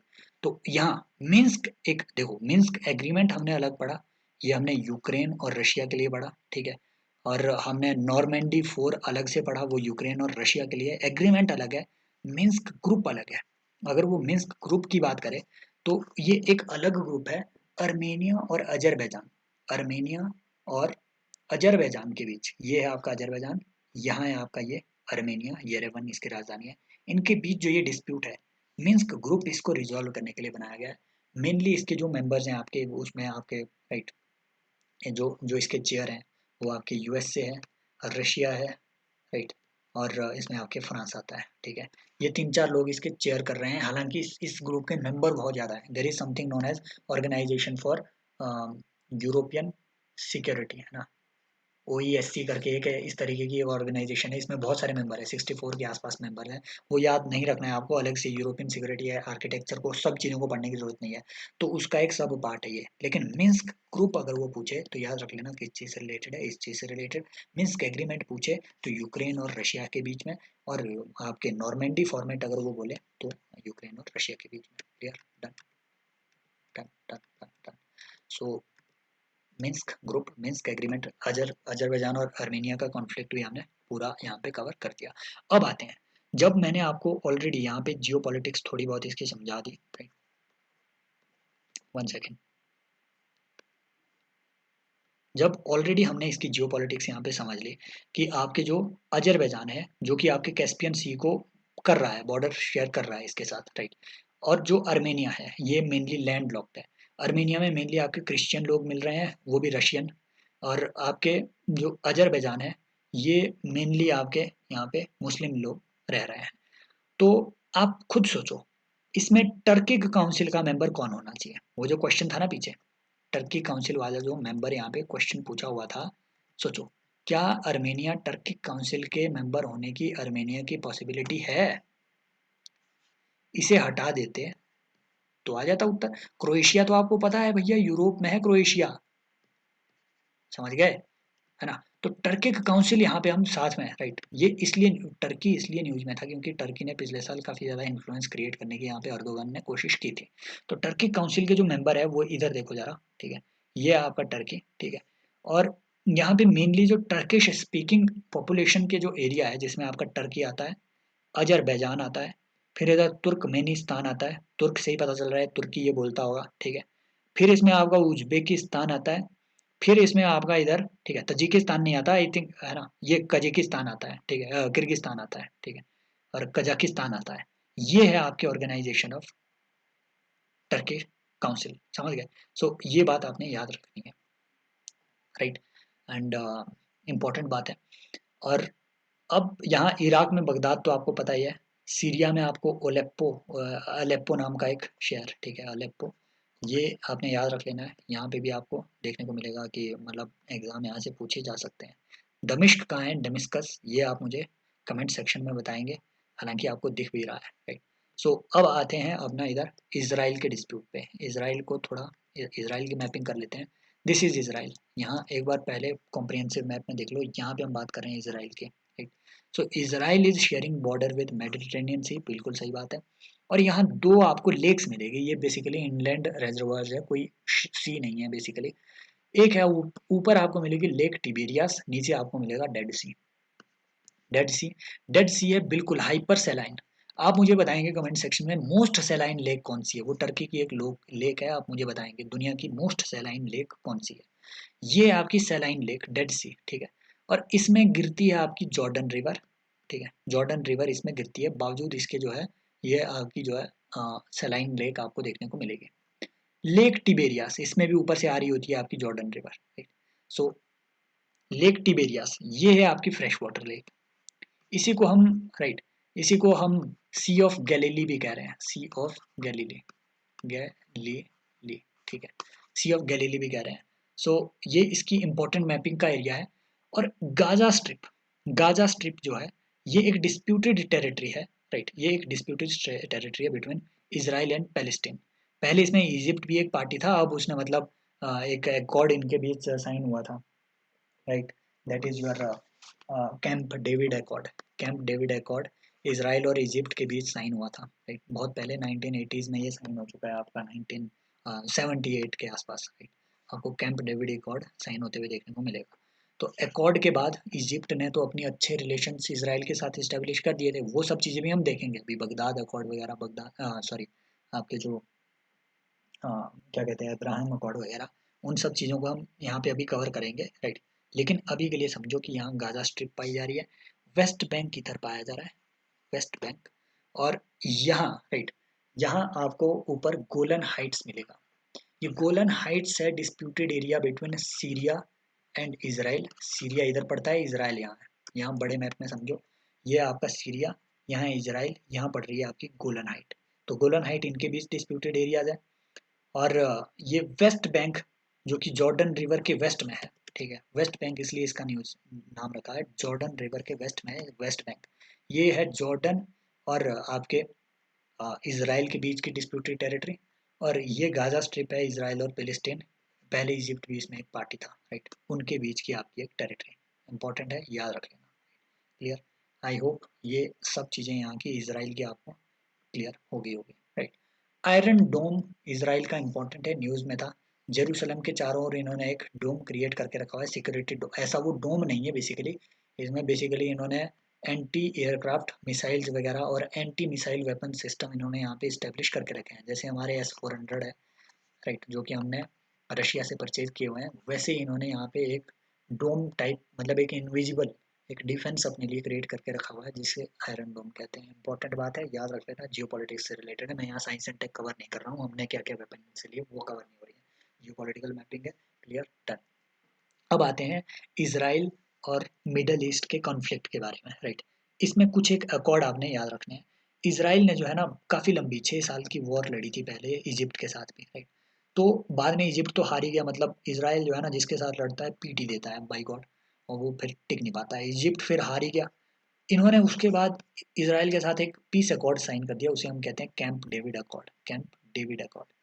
ये पहला ऐसा अकॉर्ड था जो कि इसराइल ने किसी कंट्री के साथ साइन किया हो, वो भी मतलब आपकी आ, जो इस्लामिक कंट्रीज हैं, राइट, किसी इस्लामिक कंट्री के साथ ये अकॉर्ड साइन किया हो। तो इजिप्ट ने इसराइल के साथ कर लिया अपने पीसफुल रिलेशंस एस्टेब्लिश। इसके बाद राइट 1993 के आसपास हमें Madrid peace deal, right, Madrid peace deal, Madrid, ठीक है, यहाँ दो अलग अकॉर्ड साइन हुए, Madrid peace deal, peace deal, और एक आपका ओस्लो अकॉर्ड, ओस्लो अकॉर्ड।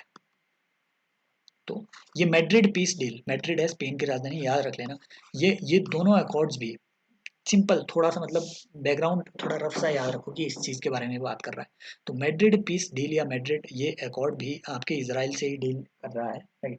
और इसके तहत एक जो PYQ भी था, two state solution, not one country two systems, वो अलग है, हम चाइना के रेफरेंस में पढ़ेंगे। Two state system, two state system, ये उस वक्त हमने अडॉप्ट किया, इंडिया ने भी यही टू स्टेट सिस्टम या टू स्टेट सॉल्यूशन ये हमने अडॉप्ट किया।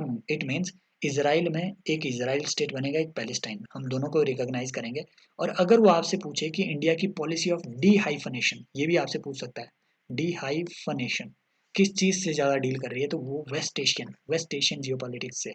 वो कैसे, हाइफनेशन क्या होता है कि हाइफन्स के अंदर आप as a single entity consider कर लो। पहले हम क्या करते थे, पूरे वेस्ट एशिया को as a single entity consider करते थे, ईरान भी, इराक भी, सऊदी अरेबिया भी। और सिंगल एंटिटी में कन्फ्यूजन बहुत है, ये देखो सऊदी अरेबिया और ईरान आपस में लड़ रहे हैं, कुवैत और सऊदी अरेबिया की आपस में बन नहीं रही है उतनी, है ना। और इधर देखो फिर इधर टर्की और सीरिया, इनके बीच भी अभी डिस्प्यूट पैदा होने ही वाला है, क्योंकि यहाँ पे टर्की ने सीरिया में भेज दिए थे अपने कुर्द लड़ाके, कुर्दिश, और वो मांग कर रहे हैं कुर्दिस्तान की अब सीरिया के अंदर, ठीक है, कुर्दिस्तान की मांग कर रहे हैं। तो टर्की ने बॉम्बिंग भी कर दी थी इन कुर्द लड़ाकों पे, क्योंकि अगर इन्होंने कुर्दिस्तान सीरिया में पा लिया तो फिर टर्की में भी मांग लेते कुर्द लड़ाके, है ना, मतलब जो टर्की की कुर्दिश पॉपुलेशन है वो भी मांग लेते अपने लिए, और यहाँ एक नया स्टेट बन जाता टर्की और सीरिया के बीच में, समझ गए। तो टर्की ने अंदर जाके बॉम्बिंग करवा दी थी। ये डिस्प्यूट बहुत फैलने वाला है कुर्दिस्तान वाला, ये इन्होंने भेजे थे ISIS से लड़ने के लिए, ठीक है। तो इंडिया पहले क्या करता था, एज ए सिंगल एंटिटी से मानता था, अब हमने अडॉप्ट कर ली डी हाइफनेशन की पॉलिसी। ईरान को हम अलग से डील करेंगे, सऊदी अरेबिया को अलग से, भले ही इनके बीच डिस्प्यूटेड कोई चीज़ हो, इसराइल को अलग से, पैलेस्टीन को अलग से। तो ये जो टू स्टेट सोल्यूशन है, इसी का एक एक्सटेंडेड वर्जन है, आप मतलब एक बड़ा वर्जन है अपना, वो ये है, कि आपका जो है टू स्टेट सॉल्यूशन का extended version policy of dehyphenation किस चीज़ से डील कर रही है, वेस्ट एशिया से। ये बात आपने जो है याद रखनी है अपने। Clear, done, right. So important बात है। और रिसेंटली जो है इंडिया के जो नेशनल सिक्योरिटी एडवाइज़र है वो भी इधर सऊदी अरेबिया में गए थे, और सऊदी अरेबिया, यूएई, इंडिया और यूएसए के बीच में जो है एक यहाँ पे डील साइन हुई है। माना जा रहा है कि हम जो है एक बहुत बड़ी रेल लाइन यहाँ पे पूरे वेस्ट एशिया में इस्टेब्लिश करना चाहते हैं, चाइना के बिल्कुल अगेंस्ट। चाइना की जो स्ट्रिंग ऑफ पर्ल्स जो इनकी नीति है, और जो इनका अपना, ओह सॉरी, ये जो है मैप मैंने गलत यूज़ कर दिया है। आई रियली रिग्रेट इट, ठीक है। तो सॉरी, दिस मस्ट बी, ठीक है, ओके। सो इंडिया, ये है इंडिया, ये इंडिया। सॉरी, ये किसने ये मैप जारी किया हुआ है, I don't know, so sorry. And I give a declaration here that I respect the sovereignty and integrity of India, and I am a responsible citizen of the country. So this is India, right? This is India. This is India. Entire India. समझ गए? So ये बात आपने जो है याद रखनी है। So right, यहाँ भी ऐसा ही है यार, इंटरनेशनल मैप्स में हर जगह ऐसा ही है क्या? So this is available on internet, right?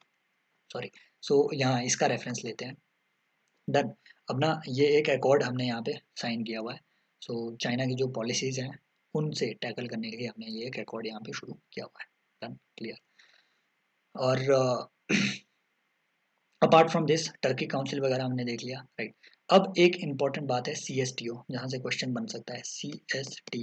CSTO अगर मैप कोई दूसरा भी हो, ठीक है।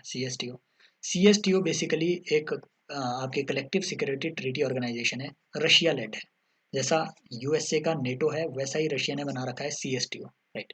तो इसके मेंबर्स कौन है याद रख लेना। CSTO का एक रशिया है, एक अर्मेनिया है, अजरबैजान नहीं है, एक अर्मेनिया है। कहाँ गया? ये है आपका अर्मेनिया, यहाँ लैंड लॉक्ड है। एक अर्मेनिया है इसका मेंबर, ठीक है। और इधर देखना आपका जो कजाकिस्तान है, किर्गिस्तान है। किर्गिस्तान कहाँ गया इधर, ठीक है। उज्बेकिस्तान नहीं है इसका, याद रख लेना। कजाकिस्तान, किर्गिस्तान एंड आपका यहाँ अगर ऊपर आप आएंगे तो बेलारूस इसका मेंबर है। 6 मेंबर्स है बेसिकली इसके। और ये आपका, ठीक है, तजिकिस्तान इसका एक मेंबर है, राइट। सो ये आपके 6 मेंबर्स हैं CSTO, याद रख लेना। और एक, राइट, एक ऐसा ही है आपका काउंसिल फॉर, क्या कहते हैं, OESC करके एक ऑर्गेनाइजेशन है, राइट। ऑर्गेनाइजेशन फॉर, ठीक है, OESC, ठीक है, organisation for economic and security cooperation करके इस तरीके से आई थिंक इसका EEU, ठीक है। सॉरी, OESC नहीं, ये तो यूरोपियन सिक्योरिटी ऑर्गेनाइजेशन है, EEU, ठीक है, यूरोपियन इकोनॉमिक यूनियन, राइट। तो इस जो EEU है आपका, यूरेशियन इकोनॉमिक यूनियन, ठीक है, सॉरी, जो आपका यूरेशियन इकोनॉमिक यूनियन है, ये यूरेशिया से डील कर रहा है। ये आपका यूरेशियन एरिया। तो इसमें आपका रशिया भी मेंबर है, ठीक है। और इसमें आपका कजाकिस्तान भी है, किर्गिस्तान भी है। तजाकिस्तान नहीं है, बाकी सारे हैं। CSTO के बाकी जो 6 मेंबर्स हैं उसमें से 5 मेंबर इसके मेंबर हैं। रशिया, कजाकिस्तान, किर्गिस्तान और ये तजाकिस्तान इसका मेंबर नहीं है, राइट। तो ये बातें आपने याद रखनी है। दिस इज अ ब्लंडर यार, है ना, ये मैपिंग का यहाँ पे गलत यूज हो गया। This is not a good map, right.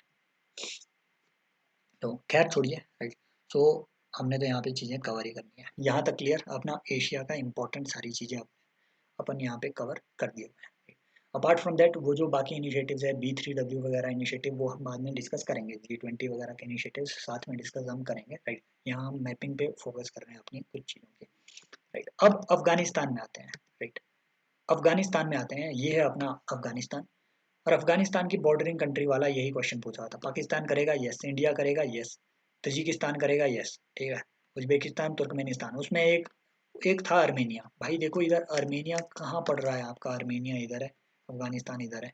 यही ऑप्शन एलिमिनेट करना था, बाकी तो कुछ था ही नहीं। अफगानिस्तान की कुछ इंपॉर्टेंट जगहें हैं जो न्यूज़ में थी। एक आपने याद रखना है, मज़ार शरीफ, ये पंजशीर वैली मैंने थोड़ा नीचे बना दिया, यहाँ जैसे आपको ये देखने को मिलेगी, ठीक है। पंजशीर वैली इसलिए न्यूज़ में थी क्योंकि यहाँ के लोग बावजूद बावजूद the fall of Kabul to Taliban Taliban के यहाँ पे राइज करने के बाद भी पंजशीर से रेजिस्टेंस आ रहा था, पंजशीर। तो इसलिए पंजशीर वैली अगर वो पूछे तो याद रख लेना, ये आपका अफगानिस्तान से रिलेटेड है ना। जरंज ईरान में है, ठीक है, और ईरान में पड़ता है, दिलाराम यहाँ पे है, ये अफगानिस्तान में है। तो इनको रोड से लिंक करने की हम यहाँ पे कोशिश कर रहे थे। बागराम ये इंपॉर्टेंट एरिया है, बागराम काबुल के बिल्कुल बगल में।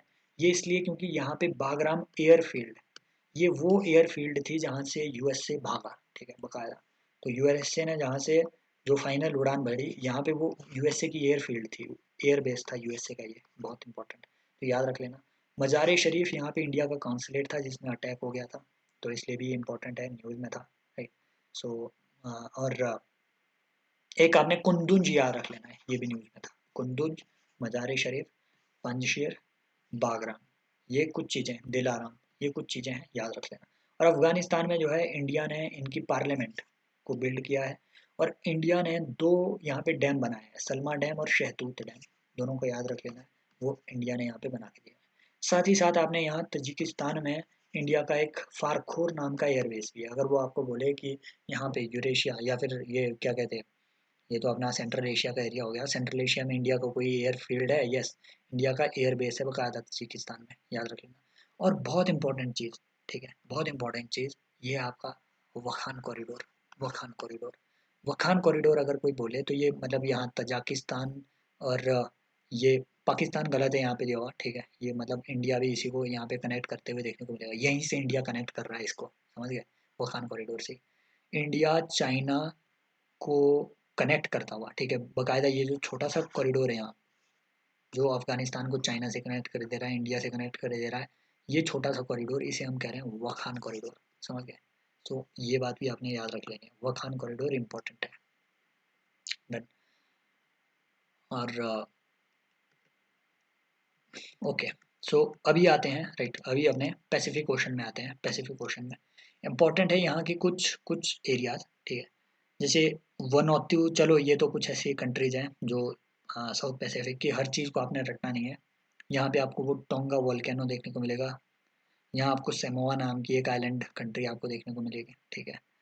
और ये है वो गैलापागोस।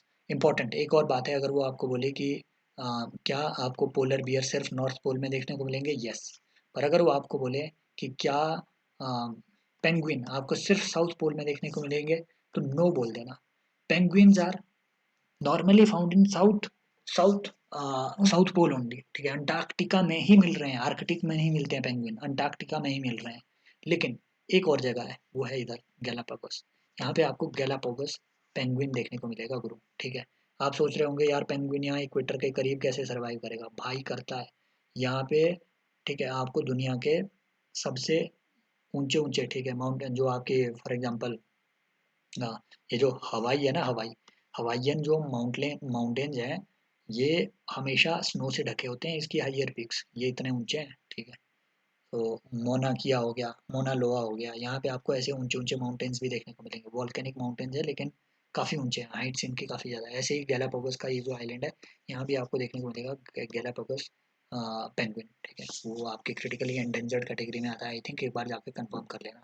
यहाँ आपकी नज़ाका प्लेट आती है, ये इसलिए न्यूज़ में थी क्योंकि चिली में आपकी नज़ाका लाइंस करके जियोग्लिफ्स, अगर वो बोले कि जियोग्लिफ क्या होते हैं, जियोग्लिफ्स आर बेसिकली वो कार्विंग्स जो कि बहुत बड़ी बड़ी कार्विंग आपकी, मान लो जैसे धारों में कार्विंग की जाती है, जो स्पेस से विजिबल हो जाए, पंछी वंछी के इसमें चित्र बना दिए उन्होंने, बिल्ली बिल्ली प्रिंट करवा दी, तो यहाँ पे ऐसे बड़े बड़े जियोग्लिफ्स मिलते हैं, ठीक है, ये पेंटिंग्स है बेसिकली, एक तरीके से प्रिंट्स बनाए हुए हैं एंशियंट लोगों ने, है ना। और ऐसे ही जियोग्लिफ इंडिया में भी मिलते हैं, राइट। ये जो कोंकण जियोग्लिफ है इंडिया के, ठीक है, ये जो इंडिया इंडिया है इधर, हमारा प्यारा भारत, तो ये जो कोंकण की जियोग्लिफ है, यहाँ पे भी जियोग्लिफ आपको देखने को मिलेंगे, इधर इधर अरावली में भी आपको जियोग्लिफ देखने को मिलते हैं, ठीक है, तो समझ गए।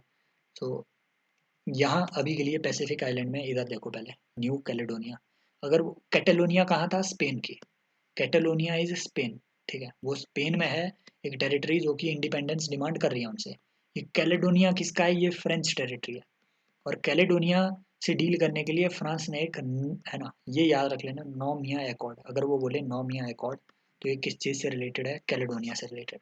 फ्रांस ने इनको थोड़ी ऑटोनॉमी देने की कोशिश की थी कैलेडोनिया को, ठीक है। इस अकॉर्ड के तहत 1998 के आसपास आपको ये साइन होते हुए देखने को मिलेगा। इंपॉर्टेंट है, न्यूज़ में था। कैलेडोनिया किस चीज़ से, कहाँ से रिलेटेड है, फ्रांस से रिलेटेड, राइट। तो ये आपका कोरल सी, और यहाँ पे आपको दुनिया का सबसे बड़ी कोरल रीफ भी मिलेगी, आप मुझे बताएंगे कि उसका नाम क्या है, राइट। और इम्पॉर्टेंट है, ठीक है। बाकी देखते हैं, अभी अभी बाकी और चीज़ें भी यहाँ हम कवर करेंगे, राइट। यहाँ एक आपको, ये है आपका रशिया का कामचाटका पेनिनसुला, शखलिन आइलैंड। यहीं जैसे आपको मिलेगा एक कुरिल आइलैंड, कुरिल आइलैंड, ये है कुरिल आइलैंड।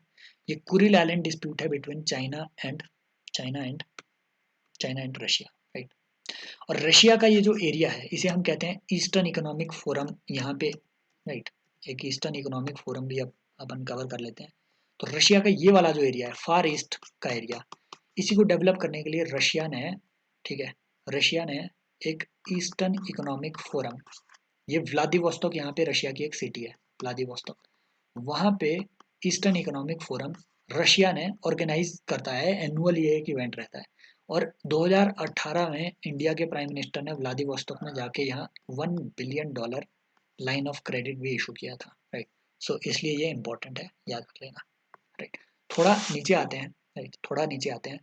तो यहाँ आपको, यहाँ जैसे आपको देखने को मिलेगा Senkaku island, Senkaku island, right.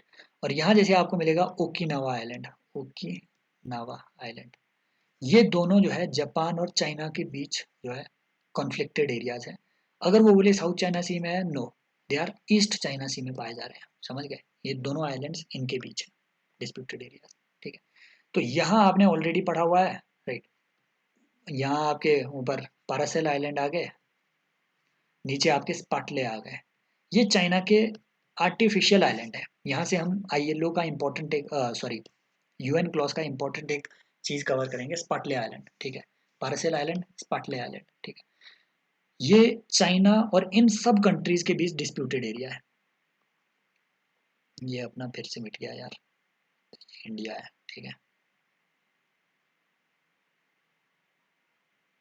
ठीक। सो ये जो है, ये इन सब के बीच यहाँ पे एक डिस्प्यूटेड एरिया है, याद रख लेना है, ठीक है, साउथ चाइना सी में, क्लियर। और यहाँ आपको एक और आइलैंड भी देखने को मिलेगा जिसे हम कहते हैं स्कारबोरो शोल आइलैंड, ठीक है, स्कारबोरो शोल।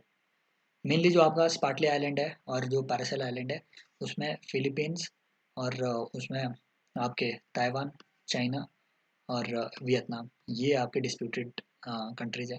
यहाँ जैसे आपको स्कारबोरो शोल, ठीक है, स्कारबोरो शोल, ये आइलैंड देखने को मिलेगा। ये फिलीपींस, ताइवान और चाइना के बीच कंटेस्टेड एरिया है, याद रख लेना। अब देखो, चाइना ने ऑलरेडी यहाँ पे आर्टिफिशियली आइलैंड क्रिएट करके रखे हैं, एनलार्जमेंट की है बेसिकली। वो क्यों? UN क्लॉज के लिए, UNC लॉस, याद रख लेना। अगर आगे वो आपसे बोले कि ये क्या बैन कर देता है आपको, ठीक है, नो, ये आर्टिफिशियल आइलैंड का क्रिएशन बैन नहीं करता है, राइट। UN लॉस क्या बोलता है, 200 नॉटिकल माइल तक आपका जो है, 200 nautical mile from base line. Base line क्या होगी? Base line is basically the line of low tide line. वहां से आपके जो है, वहां से आगे 200 नॉटिकल माइल तक आपका एक्सक्लूसिव इकोनॉमिक जोन बनेगा। तो चाइना ने क्या सोचा कि यहाँ जो है हमारी टेरिटरी यहाँ एंड हो रही है, यहाँ जैसे मैं आइलैंड जो ऑलरेडी यहाँ पे था आपका स्पाटले आइलैंड, उस स्पाटले आइलैंड को मैं जो है थोड़ा बड़ा कर देता हूँ, ठीक है, ताकि मेरी जो है सिग्निफिकेंट यहाँ पे पोजिशनिंग हो जाए। तो ये आर्टिफिशियल इन्होंने इसको एनलार्जमेंट किया हुआ है। बैन नहीं आर्टिफिशियल क्रिएशन ऑफ आइलैंड, लेकिन इसमें ये बात लिखी हुई है, ठीक है। अब UN क्लॉज के तहत भी मतलब ये 3-4 कैटेगरी में आते हैं आपके। एक आती है आपकी टेरिटोरियल सी, टेरिटोरियल सी, टेरिटोरियल सी, जिसका यूज जो कि नॉर्मली आपके क्या कहते हैं, 12 नॉटिकल माइल तक रहता है आपके बेस लाइन से, 12 नॉटिकल माइल। इसके आगे आपका आता है एक कंटेजियस जोन या कंटेगियस जोन, ये फर्दर 12 नॉटिकल माइल तक आता है। टेरिटोरियल सी में याद रख लेना, यहीं से क्वेश्चन भी आया था ये जो, ठीक है, इसको पूरा एक्सप्लेन ही कर लेता हूँ मैं। मान लो ये आपकी एक कंट्री है, यहाँ आपकी बेस लाइन है, बेस लाइन मतलब जहाँ लो टाइड आती है, यहाँ से 12 नॉटिकल माइल तक आपका टेरिटोरियल सी है। यहाँ का आसमान और पानी पूरा आपका है, ठीक है। सोवरेन राइट्स है, लेकिन यहाँ पे आपको सेफ पैसेज का अधिकार भी मिलता है, सेफ पैसेज का अधिकार भी मिलता है, ठीक है। इनोसेंट पैसेज, ये आपकी मिलिट्री यूज के लिए नहीं बल्कि ट्रेड यूज के लिए आप यहाँ से पासेज कर सकते हो। यहाँ से आगे और 12 नॉटिकल माइल तक आपका आता है, उसे हम कहते हैं कंटेजियस जोन। कंटेजियस, ठीक है, कंटेजियस जोन। यहाँ का पानी आपका आसमान नहीं है, सिंपल बात, ठीक है।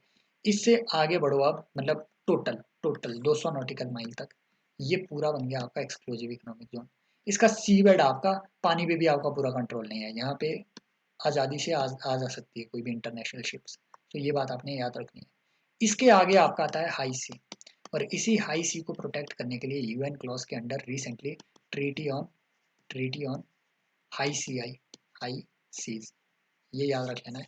ट्रीटी ऑन हाई सीज, ये यूएन की रिसेंटली जो है ट्रीटी आई थी, ये प्रोटेक्ट करना चाहती है हाई सीज को, ठीक है, यूएन क्लॉज के अंडर आई हुई है, राइट। तो आ, ये इंपॉर्टेंट बात आपने, इसी को आप बी एन जे ट्रीटी भी कह रहे हैं, protecting the protecting the the oceans beyond national jurisdiction, BBNJ। सो ये आपकी यूएन क्लॉज के अंडर आती है, और यूएन क्लॉज के अंडर आपको 3-4 ऑर्गेनाइजेशन इनकी याद रखनी है, राइट, यूएन क्लॉज के अंडर, राइट। एक आपका इंटरनेशनल सीबेड अथॉरिटी, इस पे क्वेश्चन आया था 2021 पे, राइट। एक आपका इंटरनेशनल ओशन कमीशन, और एक है ओशन के लिए डिस्प्यूट रेजोल्यूशन का ट्राइब्यूनल, ट्राइब्यूनल बना हुआ है। ये 2-3 ऑर्गेनाइजेशन याद रख लेने। इंटरनेशनल सीबेड अथॉरिटी बेसिकली क्या कर रही है, ये ओशन के सी बेड मतलब सी फ्लोर, उसको रेगुलेट कर रही है, वहाँ पे माइनिंग वगैरह को रेगुलेट करेगी। और इसी ने इंडिया को सेंट्रल इंडियन ओशन बेसिन, ठीक है, ये भारत हो गया, तो ये सेंट्रल इंडियन ओशन बेसिन, यहाँ जैसे, ठीक है, इस बेसिन में यहाँ पे इंडिया को एक तरीके से इस एरिया में लाइसेंस, माइनिंग लाइसेंस मिला हुआ है, और याद रखना इनडेफिनिट पीरियड के लिए नहीं मिला हुआ है।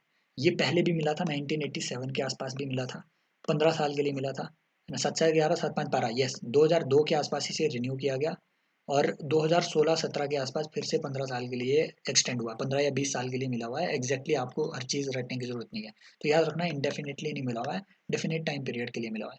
इसीलिए आप मुझे बताएंगे कौन सी वो मिनिस्ट्री है जिसने समुद्रयान समुद्रयान और आपके ठीक है, क्या कहते हैं जो deep ocean mission, deep ocean mission, इन मिशंस को कौन सी मिनिस्ट्री ने लॉन्च किया, आप मुझे बताएंगे। इंटरनेशनल ओशन कमीशन का काम बस ये होता है कि ये जो बाउंड्रीज हमने डिसाइड की हुई है, कॉन्टेजियस जोन वगैरह, एक्सक्लूसिव इकोनॉमिक जोन वगैरह, इनको डिसाइड करना होता है इंटरनेशनल ओशन कमीशन का काम। ट्राइब्यूनल का काम होता है उस डिस्प्यूट को रिजॉल्व करना, समझ गए, ये बात आपने याद रखनी है, इंपॉर्टेंट बात है, पीछे मैं आपको बताना भूल गया, ठीक है। तो हेग में जाते हैं अभी, ठीक है, तो यहाँ पे नीदरलैंड्स आपको देखने को मिलेगा कहीं,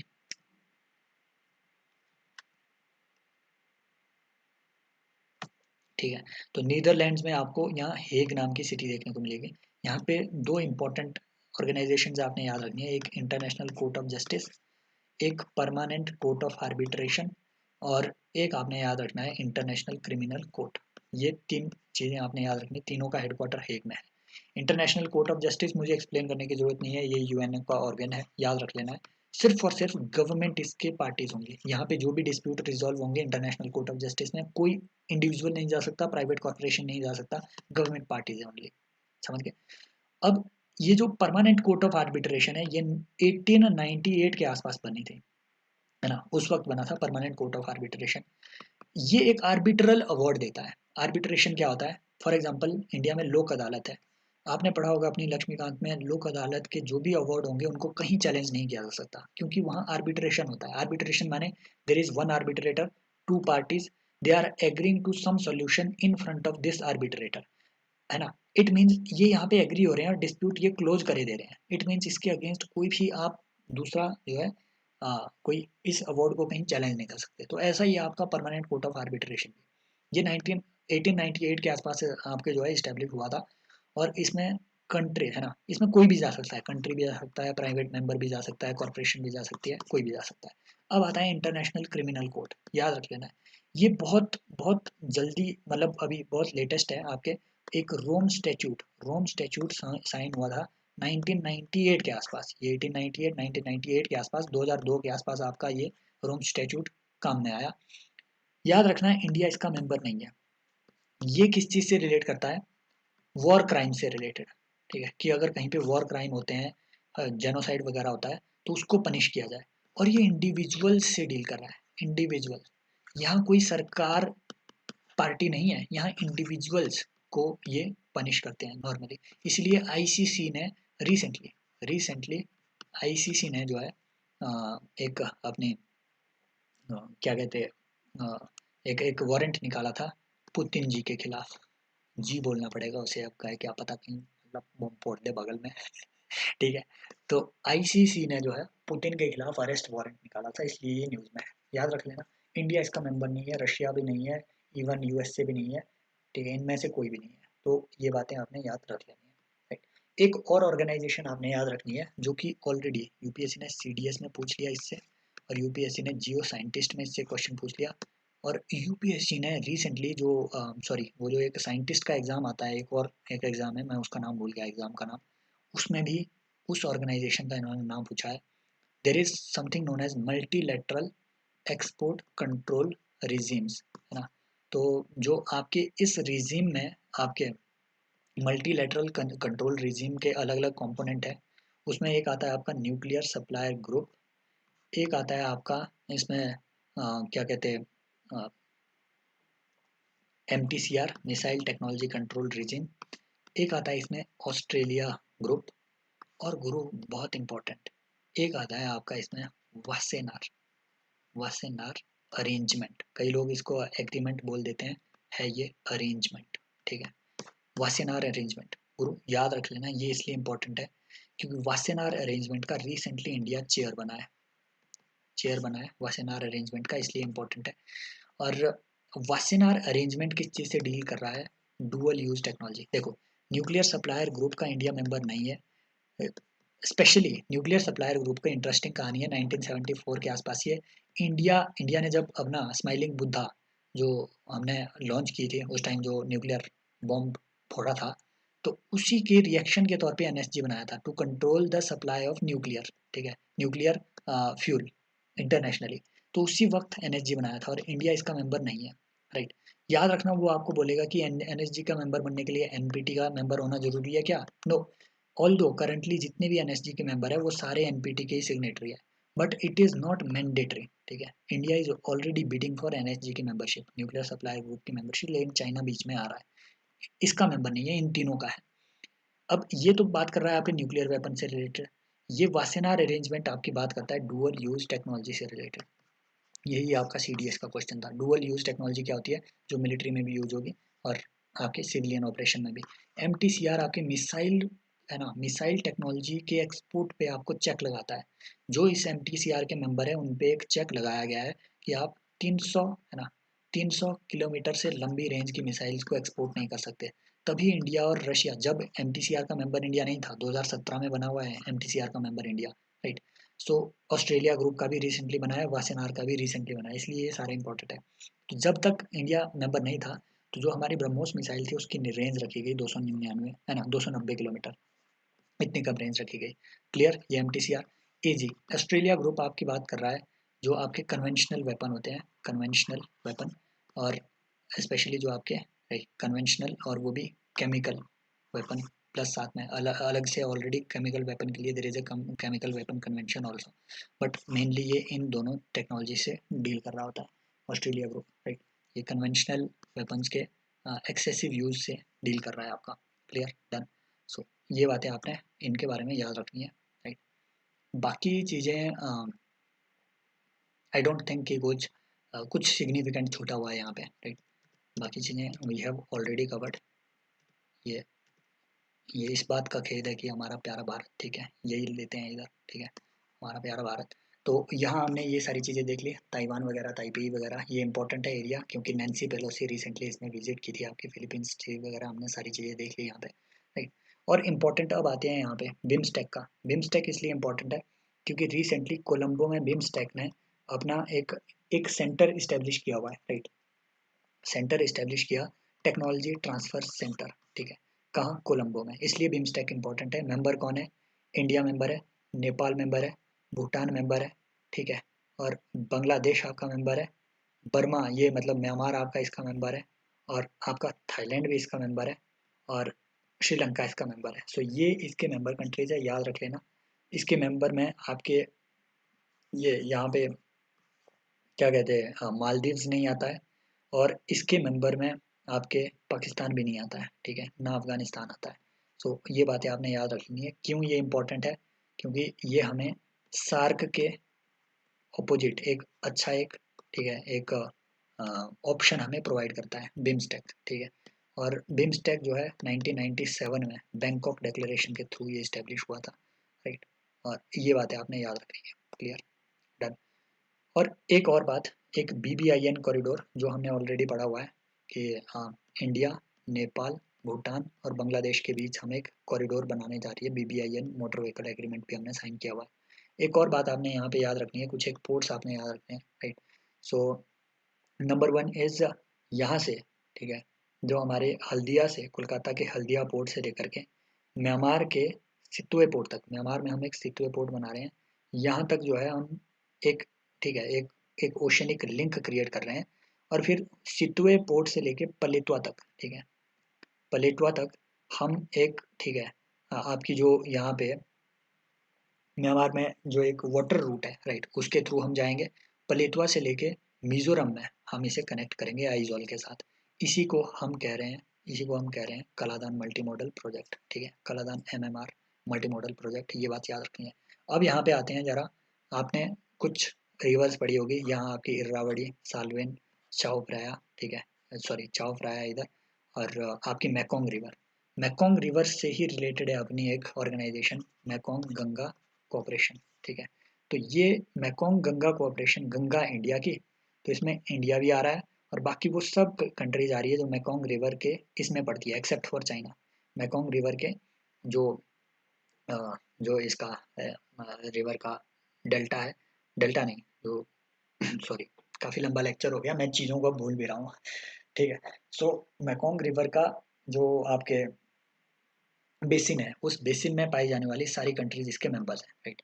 इंडिया इसका मेंबर है, यस, चाइना नहीं है, लेकिन मैकोंग रिवर ऑल तो चाइना से निकलती है, इधर से चाइना से निकलेगी, इधर म्यांमार इसका मेंबर है, बिल्कुल। थाईलैंड, सॉरी, ये Myanmar, Laos, Cambodia, Vietnam, Thailand, ठीक है। तो यहाँ उसके बाद ये आपके गल्फ ऑफ यहाँ पे आपके चले जाएंगे। ये मलेशिया वलेशिया इसके मेंबर है ही नहीं, क्योंकि मैकोंग रिवर यहाँ पे जा ही नहीं रही है। तो ये बातें आपने याद रखनी है मैकोंग गंगा कोऑपरेशन के बारे में। ऐसी ही एक लैंकेंग मैकोंग, ठीक है, लैंकेंग मैकोंग, मैकोंग कोऑपरेशन भी फिर चाइना ने लाई इंडिया के रिप्लाई के तौर पे। ये लैंकेंग मैकोंग क्या है? लैंकेंग रिवर गुरु बेसिकली चाइना की एक ट्रिब्यूटरी है बेसिकली ये, राइट। ये चाइना में बहती है, मैकोंग रिवर की ही ट्रिब्यूटरी है।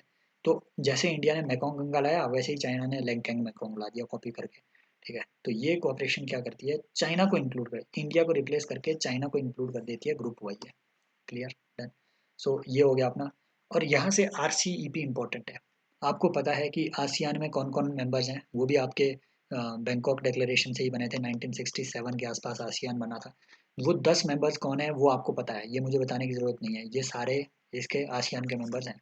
लेकिन आपका जो RCEP है उसमें आसियान प्लस प्लस 5 मेंबर्स और आ रहे हैं। पहले 6 थे, इंडिया इसका पार्ट नहीं है, अब 5 है। कौन?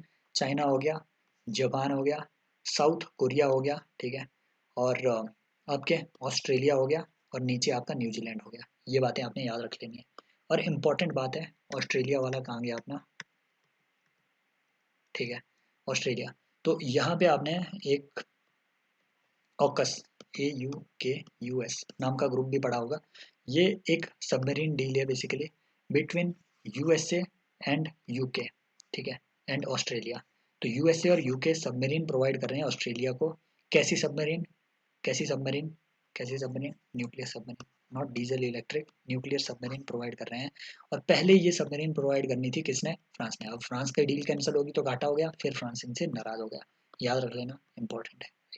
और एक और बात आपने यहाँ से इम्पोर्टेंट चीज़ उठा करके जानी है, अ, वो ये है कि क्या कहते हैं, there is something known as five eyes, five eyes group, five eyes group, याद रख लेना। ये फाइव आइज ग्रुप एक इंटेलिजेंस अलाइंस है, रिसेंटली इंटेलिजेंस अलाइंस, ठीक है, इंटेलिजेंस अलाइंस, जो कि रिसेंटली इसलिए न्यूज़ में था क्योंकि इसकी जो 5 कंट्रीज है ना, ये एक तरीके से नेटो की एक्सटेंशन मानी जाती है, इंटेलिजेंस शेयरिंग अलायंस है। इसमें ऑस्ट्रेलिया मेंबर है, न्यूजीलैंड मेंबर है, यस। बाकी कौन? नॉर्थ अमेरिका में यूएसए, इधर कनाडा, और फिर आगे चल के यूके, फ्रांस वगैरह, जर्मनी वगैरह इसके मेंबर नहीं है। 5 वाइज हो गया, डन, क्लियर। सो ये सारी ग्रुपिंग्स आपने इस तरीके से याद करनी है। सो एक आपने ईस्ट एशिया समिट के बारे में भी, ठीक है, ईस्ट एशिया समिट, ठीक है, इस समिट के बारे में भी याद रखना है। India is a founding member, 1990s में आई, याद रख लेना, ठीक है। India is a founding member and 1990s में ये आई।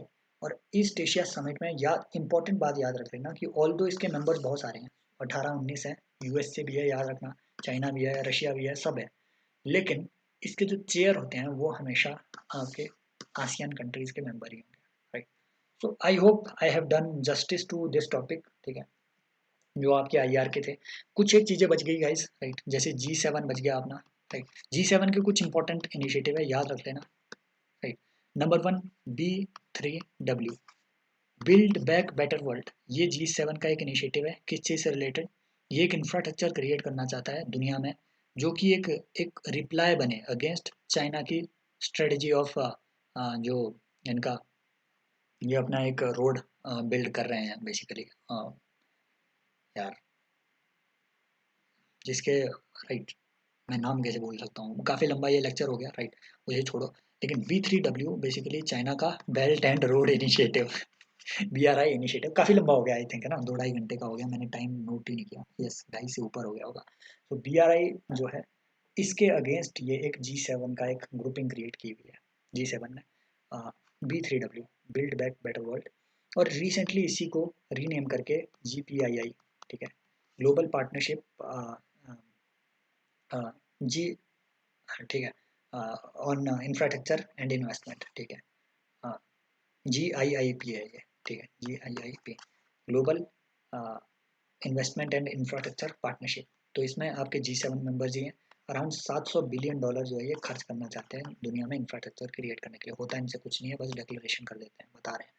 तो इन्होंने ही एक कार्बिस बे डिक्लेरेशन भी लाई थी, कार्बिस बे डिक्लेरेशन, अपनी G7 की जो इनकी लंदन वाली समिट हुई थी, तो उसमें इन्होंने कार्बिस बे डिक्लेरेशन लाई थी। ये किस चीज़ से रिलेटेड है? ये बेसिकली आपके पेंडेमिक कंट्रोल से रिलेटेड है, ये बात याद रख लेना, पेंडेमिक कंट्रोल से रिलेटेड, और फ्यूचर पेंडेमिक्स को रोकने के लिए इनकी एक डिक्लेरेशन है G7 की। सो क्या, अगर वो आपसे पूछे कि all G7 countries are members of G20, yes, G20 सारे मेंबर्स हैं इसके, और G20 के सारे मेंबर आपने याद नहीं रखने हैं, राइट, याद रख लेना G7 के सारे मेंबर इसके भी मेंबर है, बिल्कुल, प्लस रशिया आ जाएगा, यस, चाइना आ जाएगा, यस, ठीक है, और बाकी आपके इसमें इंडिया आ जाएगा, टर्की आ जाएगा, इटली आ जाएगा, है ना, इटली तो ऑलरेडी G7 का भी है ना, और बाकी अर्जेंटीना आ जाएगा, ठीक है, ब्राज़ील आ जाएगा। तो G20 में इस तरीके के बाकी सारी कंट्रीज आ जाएंगे, टर्की भी है, याद रख लेना, ईरान वगैरह नहीं है, सऊदी अरेबिया है। तो ये आपका हो गया G20। तो ये कुछ बातें आपने याद रखनी है। G20 का ट्रायो का, ठीक है, ये याद रख लेना है कि, ठीक है, आजकल जो ट्रायो का है उसमें इंडोनेशिया है, हाँ, इंडोनेशिया, क्योंकि इससे पहले इंडोनेशिया, या आई थिंक मलेशिया इससे पहले प्रेसिडेंट था, बट इंडोनेशिया है, राइट। और हाँ, सॉरी, मलेशिया है, मलेशिया है, और इससे पहले मलेशिया प्रेसिडेंट था, अब इंडिया की प्रेसिडेंसी है, और इसके बाद ब्राज़ील आएगा। तो आजकल ट्रायो का ये है, ठीक है, ट्रायो का मतलब वो 3 कंट्रीज जो जो कि है ना, जो कि प्रिजाइड कर रही होगी, preceding country, current president, and जो कि आगे आएगा। ट्रायो का is different from Sherpa. Sherpa क्या होते हैं? किसी भी ऑर्गेनाइजेशन में शेरपा वो लोग होते हैं जो कि परमानेंट रिप्रेजेंटेटिव हो, बेसिकली परमानेंट रिप्रेजेंटेटिव। और इंडिया के आजकल G20 के शेरपा जो हैं वो आपके शक्तिकांत दास है, जो कि पहले नीति आयोग के CEO भी थे। तो ये कुछ बातें हैं जो आपने याद रखनी है। और यूरेशियन इकोनॉमिक यूनियन हमने देख लिया, CSTO हमने देख लिया, यस, इंपॉर्टेंट बात भूल गए, राइट। सो ऑलरेडी हमने रिस्पांस एंड असिस्टेंस नेटवर्क, ये हमने ऑलरेडी देख लिया हुआ है, IAEA का, AEA का। एक ऐसा ही नेटवर्क आपने रेट्स नेटवर्क याद रखना है। वो किसका? Rates network, regional anti terror structure, ठीक है। ये जो रेट्स स्ट्रक्चर है, ये बेसिकली आपके जो आ, अपनी Shanghai cooperation organisation, Shanghai cooperation SCO है, तो एचसीओ के तहत एक टेररिज्म को निपटने के लिए एक स्ट्रक्चर बनाया गया है, रेड स्ट्रक्चर। ये याद रख लेना, ये एंटी टेरर स्ट्रक्चर एससीओ के अंडर है। मेंबर कंट्रीज कौन है? इंडिया है, पाकिस्तान है, यस दोनों बनी 2017 में मेंबर, तो फाउंडर मेंबर नहीं है, ठीक है। तो और बाकी कौन मेंबरीज है? मेंबर कंट्रीज है के मतलब कजाकिस्तान, किर्गिस्तान, ठीक है, किर्गिस्तान इधर है ना, और उज्बेकिस्तान एंड तजिकिस्तान, ठीक है। तो इसमें तुर्कमेनिस्तान नहीं है, याद रखना है। साथ में इसमें ईरान है, रशिया है। ये हो गया आपके एससीओ के मेंबर कंट्रीज, राइट। सिंपल बातें याद रखनी है, कोई चीज़ कंफ्यूज नहीं करनी है। Done done. और एक और बात, ठीक है, रशिया से रिलेटेड एक और बात, क्योंकि रशिया में एक फोर्टिलेजा नाम का इधर आपको कहीं भी शेयर देखने को मिलेगा, अगर हमें कहीं दिखे तो, खैर छोड़ो, उसके पीछे नहीं जाना आपने। तो ब्रिक्स, ठीक है, ब्रिक्स कंट्रीज इंपॉर्टेंट है। फोर्टिलाइजर डिक्लेरेशन ब्रिक्स की 2014 में आई, और इसके तहत ब्रिक्स ने जो है दो अपने इंपॉर्टेंट चीज़ें इस्टेब्लिश करी। एक है न्यू डेवलपमेंट बैंक, इसलिए इंपॉर्टेंट है, मैं बता रहा हूँ। एससीओ इसलिए इंपॉर्टेंट है क्योंकि ईरान रिसेंटली ऐड हुआ, एनडीबी, और एक इन्होंने ब्रिक्स ने इस्टेब्लिश किया अपना कंटिजेंसी रिजर्व, ठीक है। ये $100 बिलियन का होना था, जिसमें चाइना सबसे ज़्यादा कंट्रीब्यूट कर रहा है। ये एनडीबी भी $100 बिलियन का होना था, जिसमें चाइना, ठीक है, चाइना सबसे ज़्यादा कंट्रीब्यूट कर रहा है। सॉरी, एनडीबी आपका $50 बिलियन की कंट्रीब्यूशन वाला होना था, जिसमें कि जो पांचों ब्रिक्स मेंबर्स हैं, Brazil, Russia, India, China and South Africa, इन सब के $10-10 बिलियन आने थे। क्लियर? एनडीबी, एनडीबी इसलिए इंपॉर्टेंट है क्योंकि रिसेंटली इसकी मेंबरशिप एक्सटेंड हुई है। एनडीबी की मेंबरशिप में हमने ऐड किया हुआ है दो नए मेंबर्स को, राइट, दो नए मेंबर्स को। एक है अपना बांग्लादेश और एक है अपना यूएई, ठीक है। इजिप्ट को प्रोस्पेक्टिव मेंबर बनाया गया है, ये भी इसमें ऐड होने वाला है, ठीक है। और आई थिंक इसमें एक उरुग्वे भी ऐड हमने किया हुआ है, ठीक है, वो भी प्रोस्पेक्टिव मेंबर है, अभी पूरा मेंबर नहीं बना हुआ है, उसने अभी अपना प्रोस्पेक्टस वगैरह सौंपने हैं, उसके बाद पूरा मेंबर ऐड हो गया। ये दो नए मेंबर इसमें हमने ऐड करवाए हैं, राइट। तो ये इंडिया के लिए एक डिप्लोमेटिक जीत भी है कि इंडिया के जो इतने करीबी लोग हैं वो इसमें मेंबर बनते जा रहे हैं ग्लोबल स्टेज पे। आई होप मैं, राइट, आपके जितने भी इम्पोर्टेंट चीज़ें हैं, रिवाइज करने लायक जो चीज़ें थी, I hope I have been able to do justice to all these things. मैंने एक घंटे का लेक्चर प्लान किया था, 2 का बन गया, सॉरी उस चीज़ के लिए, लंबा हो गया थोड़ा। 2x की स्पीड में देख लेना गाइस। मैं आपको गारंटी देता हूँ, अगर उन्होंने क्वेश्चन पूछने होंगे और आईआर में यहाँ से क्वेश्चन आएंगे, वो मेंबरशिप बेस्ड पूछेंगे कि इंडिया इनमें से किन किन चीज़ों का मेंबर है, वो सारी चीज़ें इंपॉर्टेंट है, इंडियन ओशन कमीशन वगैरह, राइट। मैंने जानबूझ के आपको बहुत सी चीज़ें नहीं बताई है, जैसे इंडियन ओशन नेवल सिम्पोजियम वगैरह, क्योंकि हमेशा न्यूज़ में रहते हैं और बहुत पुराने हैं, अभी तक क्वेश्चन नहीं बना है, समझ गए। सो इन सारी चीज़ों को मैंने जानबूझ के जो है अलग रखा हुआ है। डब्ल्यूटीओ वगैरह अलग है ना, डब्ल्यूटीओ को हम उस वक्त कवर करेंगे जब मैं ऐसा ही एक लेक्चर इकोनॉमी के लिए लाने वाला हूँ, जो कि मतलब हाई, बहुत ही ज़्यादा यील्ड आपको देगा। कम से कम 5 से 6 क्वेश्चन आपको इकोनॉमी के वो डायरेक्टली वहाँ से कन्वर्ट करके देगा। 1 या 1.5 घंटे का मैं वो लाने वाला हूँ, प्लान कर रहा हूँ वो। आई होप जो है ये आपको थोड़े बहुत बेनिफिट जरूर दे रहा होगा ये लेक्चर। और बार बार देखना, मैपिंग साथ में होगी, सब चीज़ें साथ में होगी। और हाँ, स्विफ्ट भूल गए यार, स्विफ्ट भूल गए, लेकिन अब इतना ज़्यादा न्यूज़ में है कि बताने की ज़रूरत नहीं है। याद रख लेना, इसमें कोई पैसा हम ट्रांसफ़र नहीं कर रहे हैं स्विफ्ट सिस्टम में। स्विफ्ट सिस्टम में हम बेसिकली मैसेज ट्रांसफ़र कर रहे हैं, याद रख लेना। और ये भी आपके जो है क्या कहते हैं, बेल्जियम का जो सेंट्रल बैंक है वो इसको होस्ट वगैरह करता है। और जो आ, जी आ, जी जी 10 कंट्रीज़ है, तो उनके जो आपके सेंट्रल बैंक्स है वो इसको मैनेज कर रहे हैं। तो एक कंट्री की मोनोपोली नहीं है इसमें किसी की भी। तो ये याद रखना है स्विफ्ट वगैरह। और I hope I I have been able to do justice to your time. Time is very precious. तो अगर लगा हो कि ठीक है, मतलब लेक्चर ये सही है और सही बना है, तो ज़रूर कमेंट में ज़रूर बताएं। And keep supporting guys, happy learning as always, love you all.